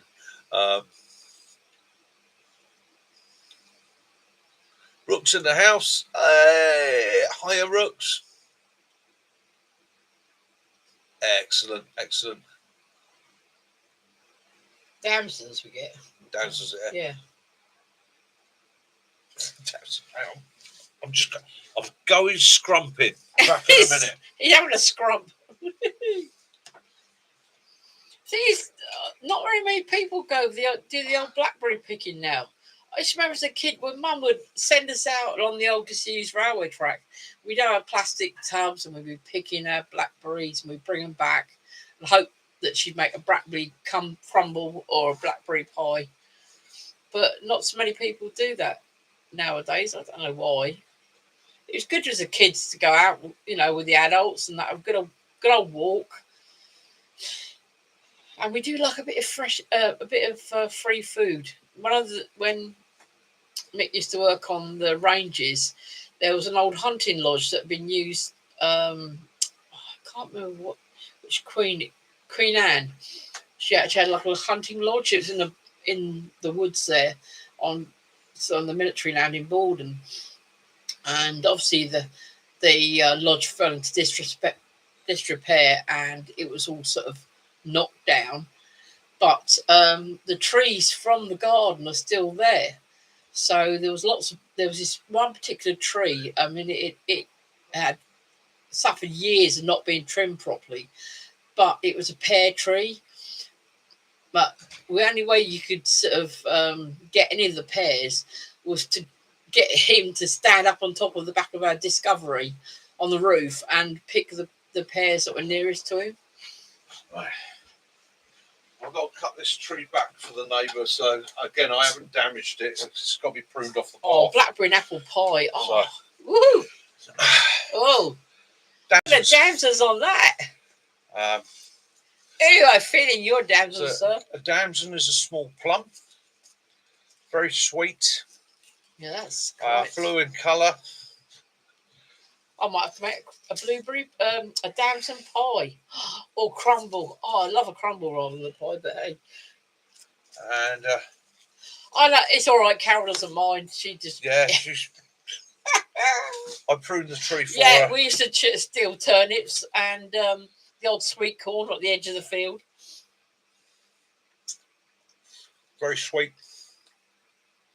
Yeah, it's nothing better than to gather your own stuff. It takes you back, doesn't it? Has a seed in it, about that big. Got a little bit of tartness to these. Very nice though. Quite soft. Wasps love them, so you have to wash them. Thing is, Carol doesn't. She used to use them, but she doesn't use them. No. And majority of them now end up as wasp food, or like pigeons get them. So the seeds will be taken out and replanted on my walk tomorrow. Yeah, I do like the yellow damsons. We used to have a yellow damson tree on the farm. Mm-hmm. We used to have an orchard at my uncle's farm behind the bungalow, and that used to have apples, the old types of apples like the I used to be Worcesters and that, and then you used to have the plums and damsons as well. Found as a kid. Evening, quite often, Gary. 20 foot up a tree. Pocky said you've been smashing it this week. Oh, yeah. Good to hear the football. Yeah, we wanted some decent, good price as well. The old Skechers. Yeah, that's damsons. Very nice. This time of year, damsons are in prime. So if you're walking out there, you see Yeah. what looks like a plum tree Yeah. with a small fruit that big, and it has like a bluey, whitey sheen to it. I can feel a harvest coming on the next few days. That's a damson. Okay, the actual leaf.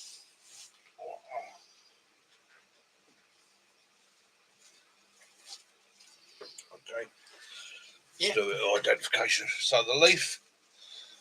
Okay, that's the top of the leaf.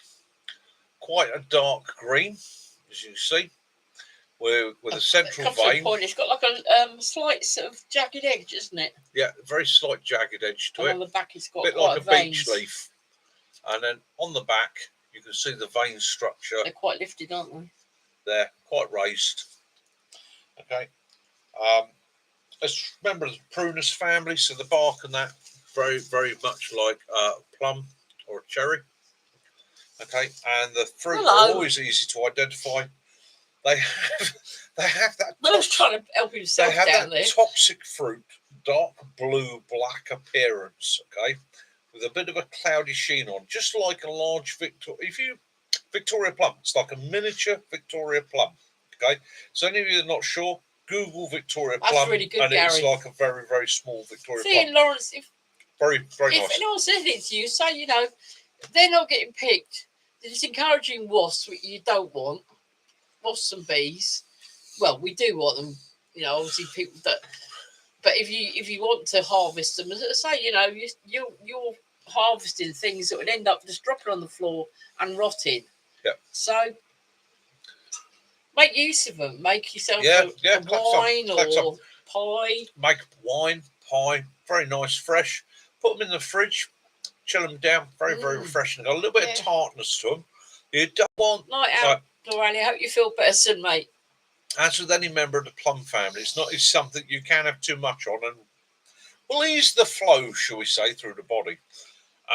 If you get them a bit earlier in the season when they're still hard, pinprick them, put them in a freezer, exactly the same as you do with sloes, and then put them into a bottle of gin or vodka with a quarter of a bag of sugar. You can't beat a beautiful homemade jam. Yeah. It beats everything you can buy in a shop. Yeah, doesn't it?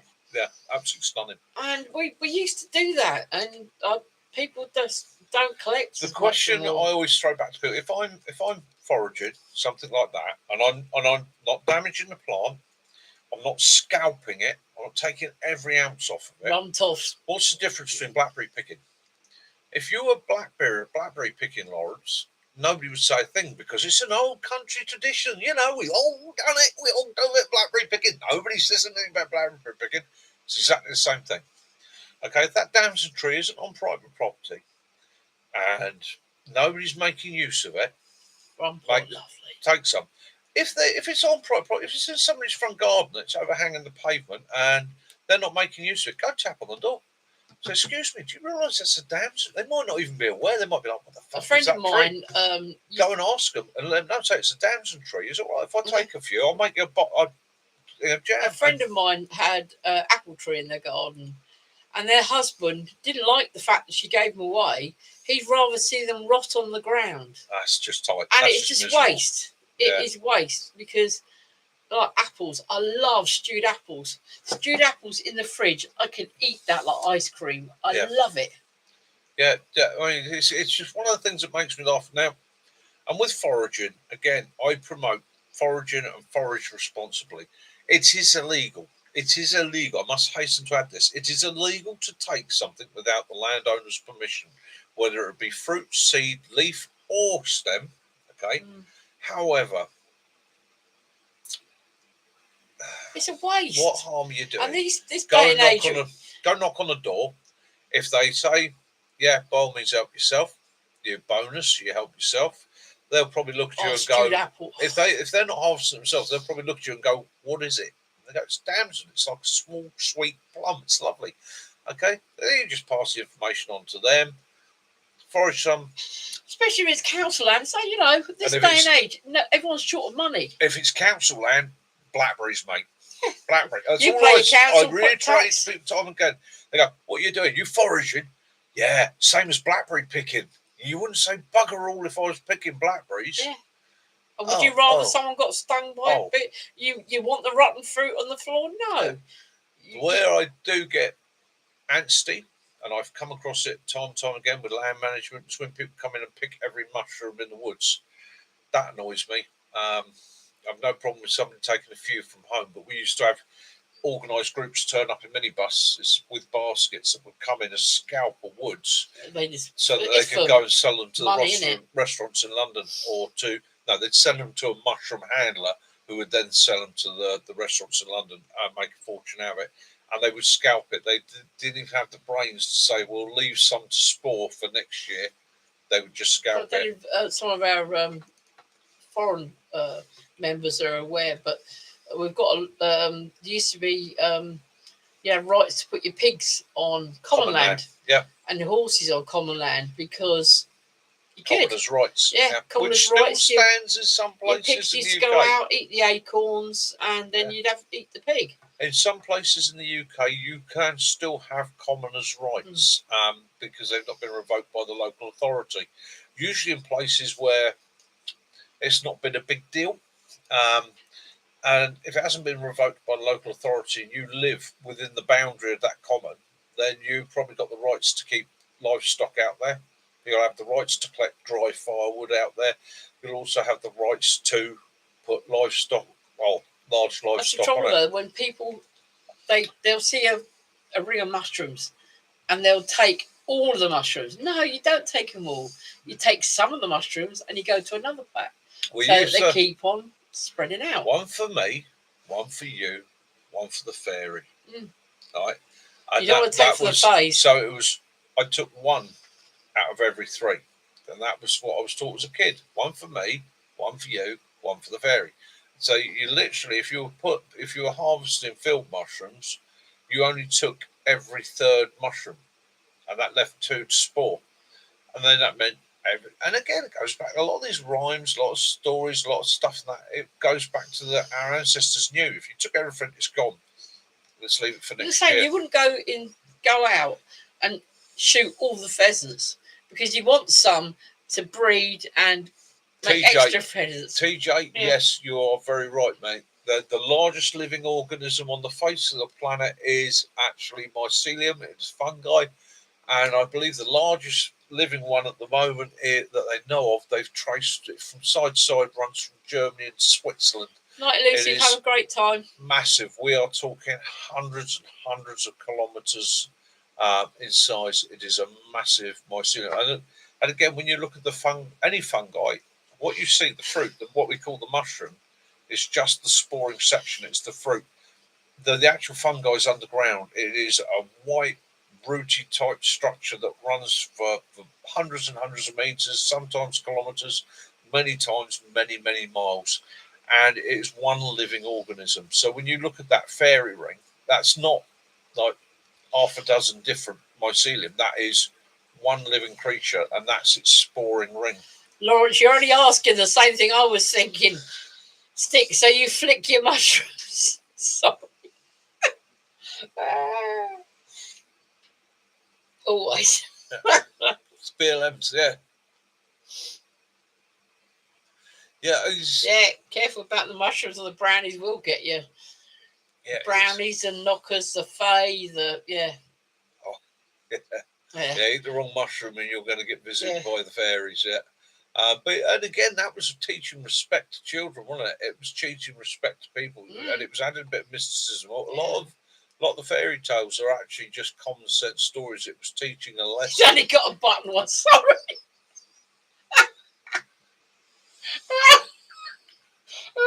It's his button, but he's proud of it.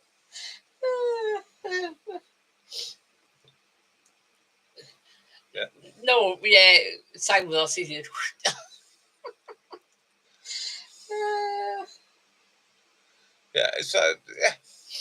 So yeah, it's take it, go and use it, be responsible with it.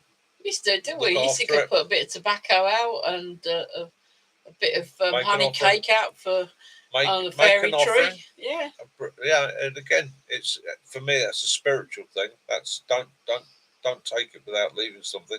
Mm. I've taken these from Carol's tree over Hang's Path, and it's hanging quite low with the fruit on it.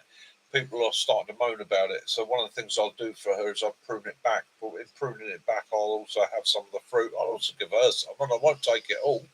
But I'll have a carry a bag of fruit because that's all I really need. Yeah, it's like when you take something from a living tree. You ask the Always. dryads first. If you don't, Always ask some it. branch is going to be falling off some tree and whacking you on the head. Always be respectful of nature. There's far more out there than we'll ever understand. They do communicate. Yeah. Ergot, yeah. Yeah. You know the fungus that grows on rye? Yeah. Yeah, that caused a lot of the old Yeah. Witch hunts, isn't it? In Yeah. certain times. Yeah, that's people get ergot poisoning. Another hallucinogenic. Yeah, it's yeah, horrible, really. Yeah, yeah, little black, tiny black fungus that grows between the fruit and the stem. Very hard to see. And we'll get into the wheat and the grain and that, and then obviously in the malting process, this will quite happily spore out, and at that point it became invisible. It's in the flour. Once it's in the flour, yeah, it's a good thing to do, Lawrence. Yeah, nothing wrong with her. Like a mega dose of LSD, they reckon. Got poisoning. Yeah. So yeah, and any of you that don't know anything about LSD, Google it. Look at what it'll do to you. I used to make jewelry, and I made quite a lot of the witch-related jewelry, and I actually sent some of my jewelry to Salem in America. So someone out there is actually wearing jewelry that I made for them. Now better than going. Brilliant, Gary. He started a vegetable patch at the heart to help the staff with mental health issues. Excellent, mate. Excellent. And beehives as well. Well done. Well done. We actually had someone locally dump a whole hive, didn't they? Yeah. There was a full wooden hive, and they just dumped it. They put it in a black sack and just dumped it on a load of trees. And luckily enough, a dog walker found it and contacted a local beekeeping club. Yeah. And they came out and collected it. There was nothing wrong with the hive. It was just obviously they didn't want it anymore, and it was full up. It says a queen bee and all the workers. It was probably an apiary that somebody put out somewhere near a path. Somebody else has come along and gone, "Oh, I'm not having that there. Not having that there. We'll, bag it up. We'll get rid of it." Because speak to the trees. Speak to your dryads. Yeah. Nothing wrong with it. It's actually quite calming to commune with nature. I often ask permission to do things. I often ask permission to be in 50 places. pumpkins. I often just shut my eyes, sit calmly, and listen. I enjoy nature. I like to become part of it. This not everybody gets it, but sometimes just sitting still in the woods, just sitting absolutely stock still at the base of a tree and watch what goes on around you. And sometimes you might have to sit for an hour, sometimes 2 hours, until everything accepts you, no longer sees you as a threat. Fantastic. From the smallest bugs to deer to the birds and that. There's nothing more relaxing to listen to the wind in the leaves and the trees slowly creaking as them. It's such a relaxing sound. Unless you're under a widow maker. Yeah, if you're under a big beech tree, it starts creaking. Get up. So and run. he's watering 50 pumpkins ready for Halloween. Halloween is actually my birthday. Yeah. Excellent. 50 pumpkins. Yeah, there's quite a I don't know if it's so much up north, but we've had quite a lot of reports just lately of Invasive invasive bees. hornets. Yeah. So it's quite scary for our bees.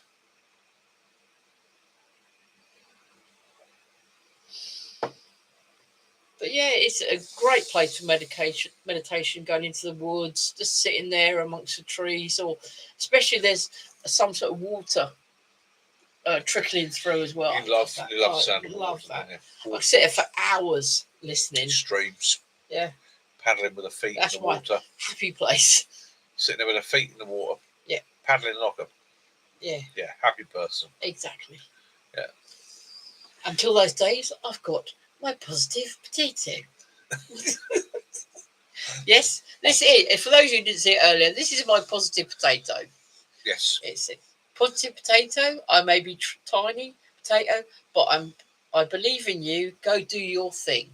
So therefore, on my bad days, I have a little knitted positive spud. Murder hornets. Yeah. They're Asian murder hornets. Now better than rain on a tent roof. Yeah, I was watching a program about the murder hornet. That's the ones they put the little strings with the feathers on. So they took them back to their nest, weren't they? And they harvest the larvae. Yeah. Yeah. Black Forest. Now there's an interesting place. You want to talk about mythology, tales, stories. Black Forest. That's a special place. Yeah, that is a special Forest. place. There's goes on in there that we will never know about. It's like the forest that go Galloway Forest. Galloway Forest. Yeah.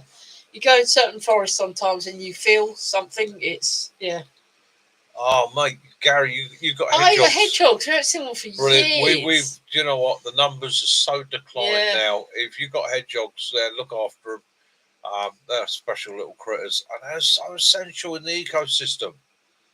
My garden is overrun with slugs and snails. Yeah, we just don't. 20 years ago, all I've heard all night long is the hedgehogs grunting out there, going nom nom nom nom nom.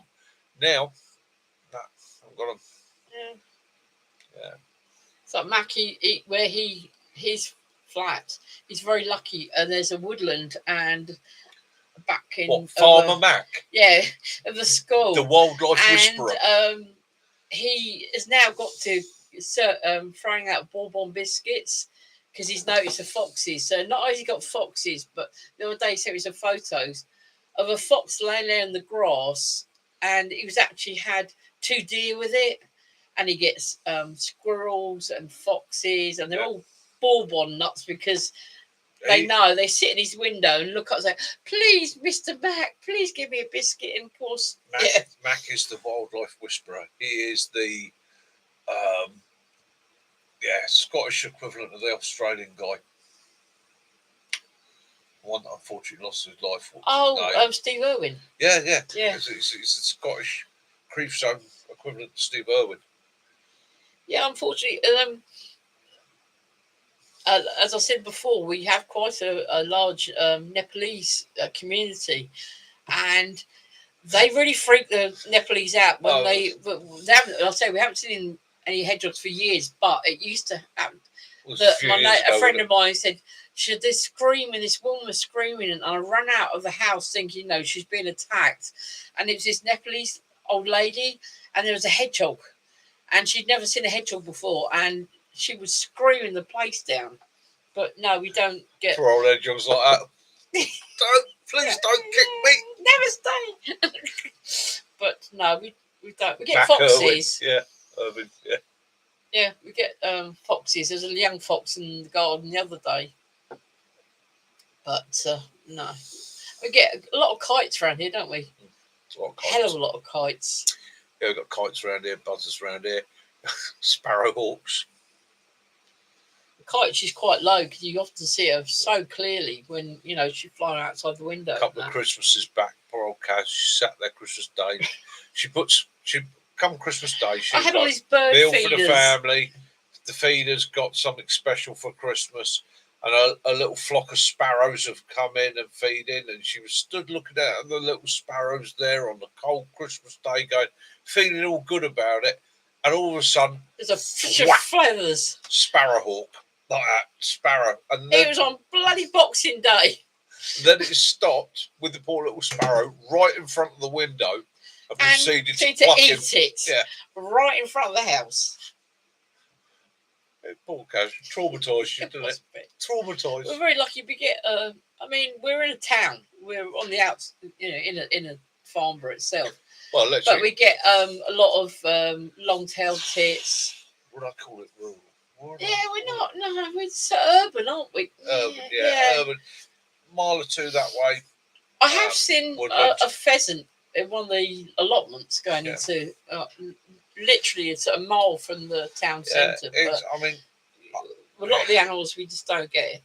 Got a couple Coyote, got a couple of training areas around here. I wouldn't say we've got absolute wild countryside, but we've got countryside. We've got a brook about 400 metres get away. a lot of egrets in there, don't we? That's become a wildlife corridor. We get a lot of stuff moving up and down that. I've taken pictures when I've been out on my big mobility scooter, and there's a fox that lays in the grass near the big bramble bushes. I've taken quite a good few shots of him. But yeah, you got a couple of some animal cameras, haven't you? Because TJ's just saying he's got some security cameras with surprising what comes in your garden at night. Camera. Yeah, we were really sneaky. Yeah, they are a little long-tailed. Kaz loves a long-tailed tit. You can hear peep, peep, peep, peep, peep. I like any tits, but Kaz really likes a long-tailed. We call it lollipops, wouldn't it? The lollipops, lollipop sticks, tails. She likes them. But we get blue tits, great tits. We get crows. Yeah. And sometimes they come into the garden and that. We get the ravens as well occasionally. Yeah. And missile thrushes come in. Yeah. Oyster catchers. Oh yeah, they're cracking little birds as well. I've only ever seen oyster catchers in Cumbria. Yeah. Another one I like is little grey wagtails. Quite often you'll see them down picking up grit in that car parks and places like that. We've got a robin that actually it goes into your workshop at night. It comes and chats to me. I used to be working in a workshop, blacksmithing in a workshop, and this robin. Now, and you've got to imagine the workshop is only 6 feet wide and 11 feet long. It's quite a small space. But he'd actually be in there with me whilst I was working and hammering away on steel quite happily. His head. I've actually sat downstairs before now because our house you got the sitting room and it comes through to the dining room and it goes out to the back garden. I've actually sat there before now and seen a sparrow. She flew through the front window, went past me and out through the back door. I just knew John would pick up on that. You all like your tits, yeah. But we're starting to have black wing kites in the UK, which was something we don't get as normal. But there's quite a lot of them now. That's a course that any of you are really interested in your wildlife. So I met a man 15 years ago that used to make between £500 and £1,000 a night. And I basically had to escort him onto a premises and let him do his job. And his job entailed him walking around with a clipboard and a box. And this box, he'd slot it onto the top of the clipboard, you'd walk along, and all he had was little boxes, and he'd tick boxes. And I said, what are you doing? Bear in mind, I've got to look after this guy all night. You're a bat survey. Had a device that listened to the bats, identified each different species. And every time it identified a species, he'd tick it off and he'd do a bat survey. He'd charge between £500 and £1,000 a night for doing a bat survey. And I said to him, how long does it take to study to do that? And he said, 6-week course. He says 6-week course in using the equipment, 6-week course in identifying bat species in the UK and their habitats, get the certificate, go out. He said the gear, the box costs you a couple £100, get the paperwork printed, public liability insurance, away I go. And that was his business, because businesses in the UK especially, don't know about elsewhere in the world, but you cannot build in the UK if you've not done a bat survey. You cannot demolish a building. You can't look at something without doing a bat survey. One of the most protected species in the UK. And this guy cottoned onto this, done a literally a 6 month steps up, and he said to me, he said, I only work 2 nights a week and I make a fortune. He said, make an absolute fortune. He said, I'll just come out here, do the survey. He said, you've got to do it right. He said, but do the survey, identify the species, identify how many are here, go home. We got a lot of bats Simple around as here, don't Yeah. we? Write up a report, put that into the 'Cause I file, remember they keep were a copy, all they were happy. talking about the Hankley Common. There's obviously on Hankley Common, there's a few buildings there. Yeah. They were on about they might have to close those down when I worked there because they believed that there was bats in the roof. Yeah. And if that's the case, then the army would not be allowed to use those buildings. Yeah. It turned Yeah, out and they so if weren't. there's any of you interested in setting up a little business, and I'd go look it up on the internet. The pipistrelles are so cute. It is money for old rope because they've got to have the surveys. Yeah. Yeah, Pockets. Our Willow loves to chase them off, doesn't he? And bumblebees. But unfortunately, our neighbours, Phil and Tracy there, poor Jack Russell, John, got right. stung in the eye by a bee. So, John, in the United Kingdom, we eradicated rabies back in the 1960s, early 70s. Yeah, we don't get rabies. It was a mass eradication. Basically, any sign of rabies, and it's just like a massive clamp down on that area. And that's why we had such strict quarantine rules, and still do have very strict quarantine rules. At one point, you could not take your dog abroad at all. And if you brought a dog in from abroad, it was 6 months in quarantine, i.e. it was put in a strict kennel, isolated from people and other animals for 6 months. If it didn't develop rabies, then not a problem. It would go through tests and be cleared for you to keep. They were that strict about it, and we managed to eradicate rabies in the UK. Rabies used to be in the UK; it is no longer. What they used to worry about was foxes coming in the tunnel, isn't it? Yeah, they are now loosening the rules, and they're saying about pet passports, which I'm all for. They used to worry that a rabid fox will come through the Eurotunnel. But the problem is, as you know well in America with rabies, it only takes one animal, one infected animal, one dog brought back. Because when you come into the UK, which Dan's had recently do with his dog, pet passport, so it's cleared, it's all had all its jabs and all the rest of it, it's all up to date. If that dog hasn't had all its jabs and you've falsified the records or you're bending the rules and your dog is bitten by something carrying rabies in, say, France, you come into the UK, that dog develops rabies, what's the first you do? Put it out, got rabies. Okay, it only takes it infecting one fox.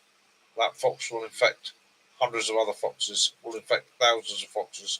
It spreads, rabies spreads like that. It's an evil, evil, terrible disease. We got rid of it. Do I think it's going to come back? Possibly a chance of it. It will be through somebody's stupidity. It won't be a natural. Bats aren't going to fly across the channel. Birds don't carry rabies. It's funny how nature does that, isn't it? It goes, hang on, I've got this really nasty disease. I'll tell you what, make it non-transmittable to birds. And that way the birds won't carry it further afield. It will keep it in local, isolated communities. It will only affect the mammals. Nature's got a plan. She's got a plan. Yeah. We got an issue with his badgers and deer with TB. Yeah. Over here. Yeah, John, I mean, that's one of the things that I often get with people who go, I don't understand why Americans freak out when they see a raccoon. They're so cute. Yeah. It could also be carrying rabies. And that's one of the problems in the UK. A lot of people, especially a lot of younger people, they've forgotten about rabies. They've forgotten about it. Oh, it's gone away. We haven't had that. So we want to see a few videos of people having to have injections in their stomach because they caught rabies. It's make them change their bloody minds. You see a person or an animal that's got rabies, that is an absolutely terrible illness. It's a terrible disease. And yeah, it's in actual fact, I remember reading an article done by, was it Cobra Cobra, or was it the WHO? It was one of them, Yeah, and one of the scientists was saying, when we talk about the zombie apocalypse or the zombie outbreak, that actually they link that very closely to rabies. They're saying rabies is the most likely thing to mutate to cause that sort of infection, because once you develop the hydrophobia, you are driven to bite, you are driven to infect others. The disease takes over the brain, and you are driven to bite. That's why rabid dogs, raccoons and that don't run away. No, they go on the attack. They want to bite. They want to spread the disease. And it's the disease taking over the brain and so giving them that drive to infect others. Terrible thing. Terrible thing. 2 hours, really. Aye. Hydrophobia. Yeah.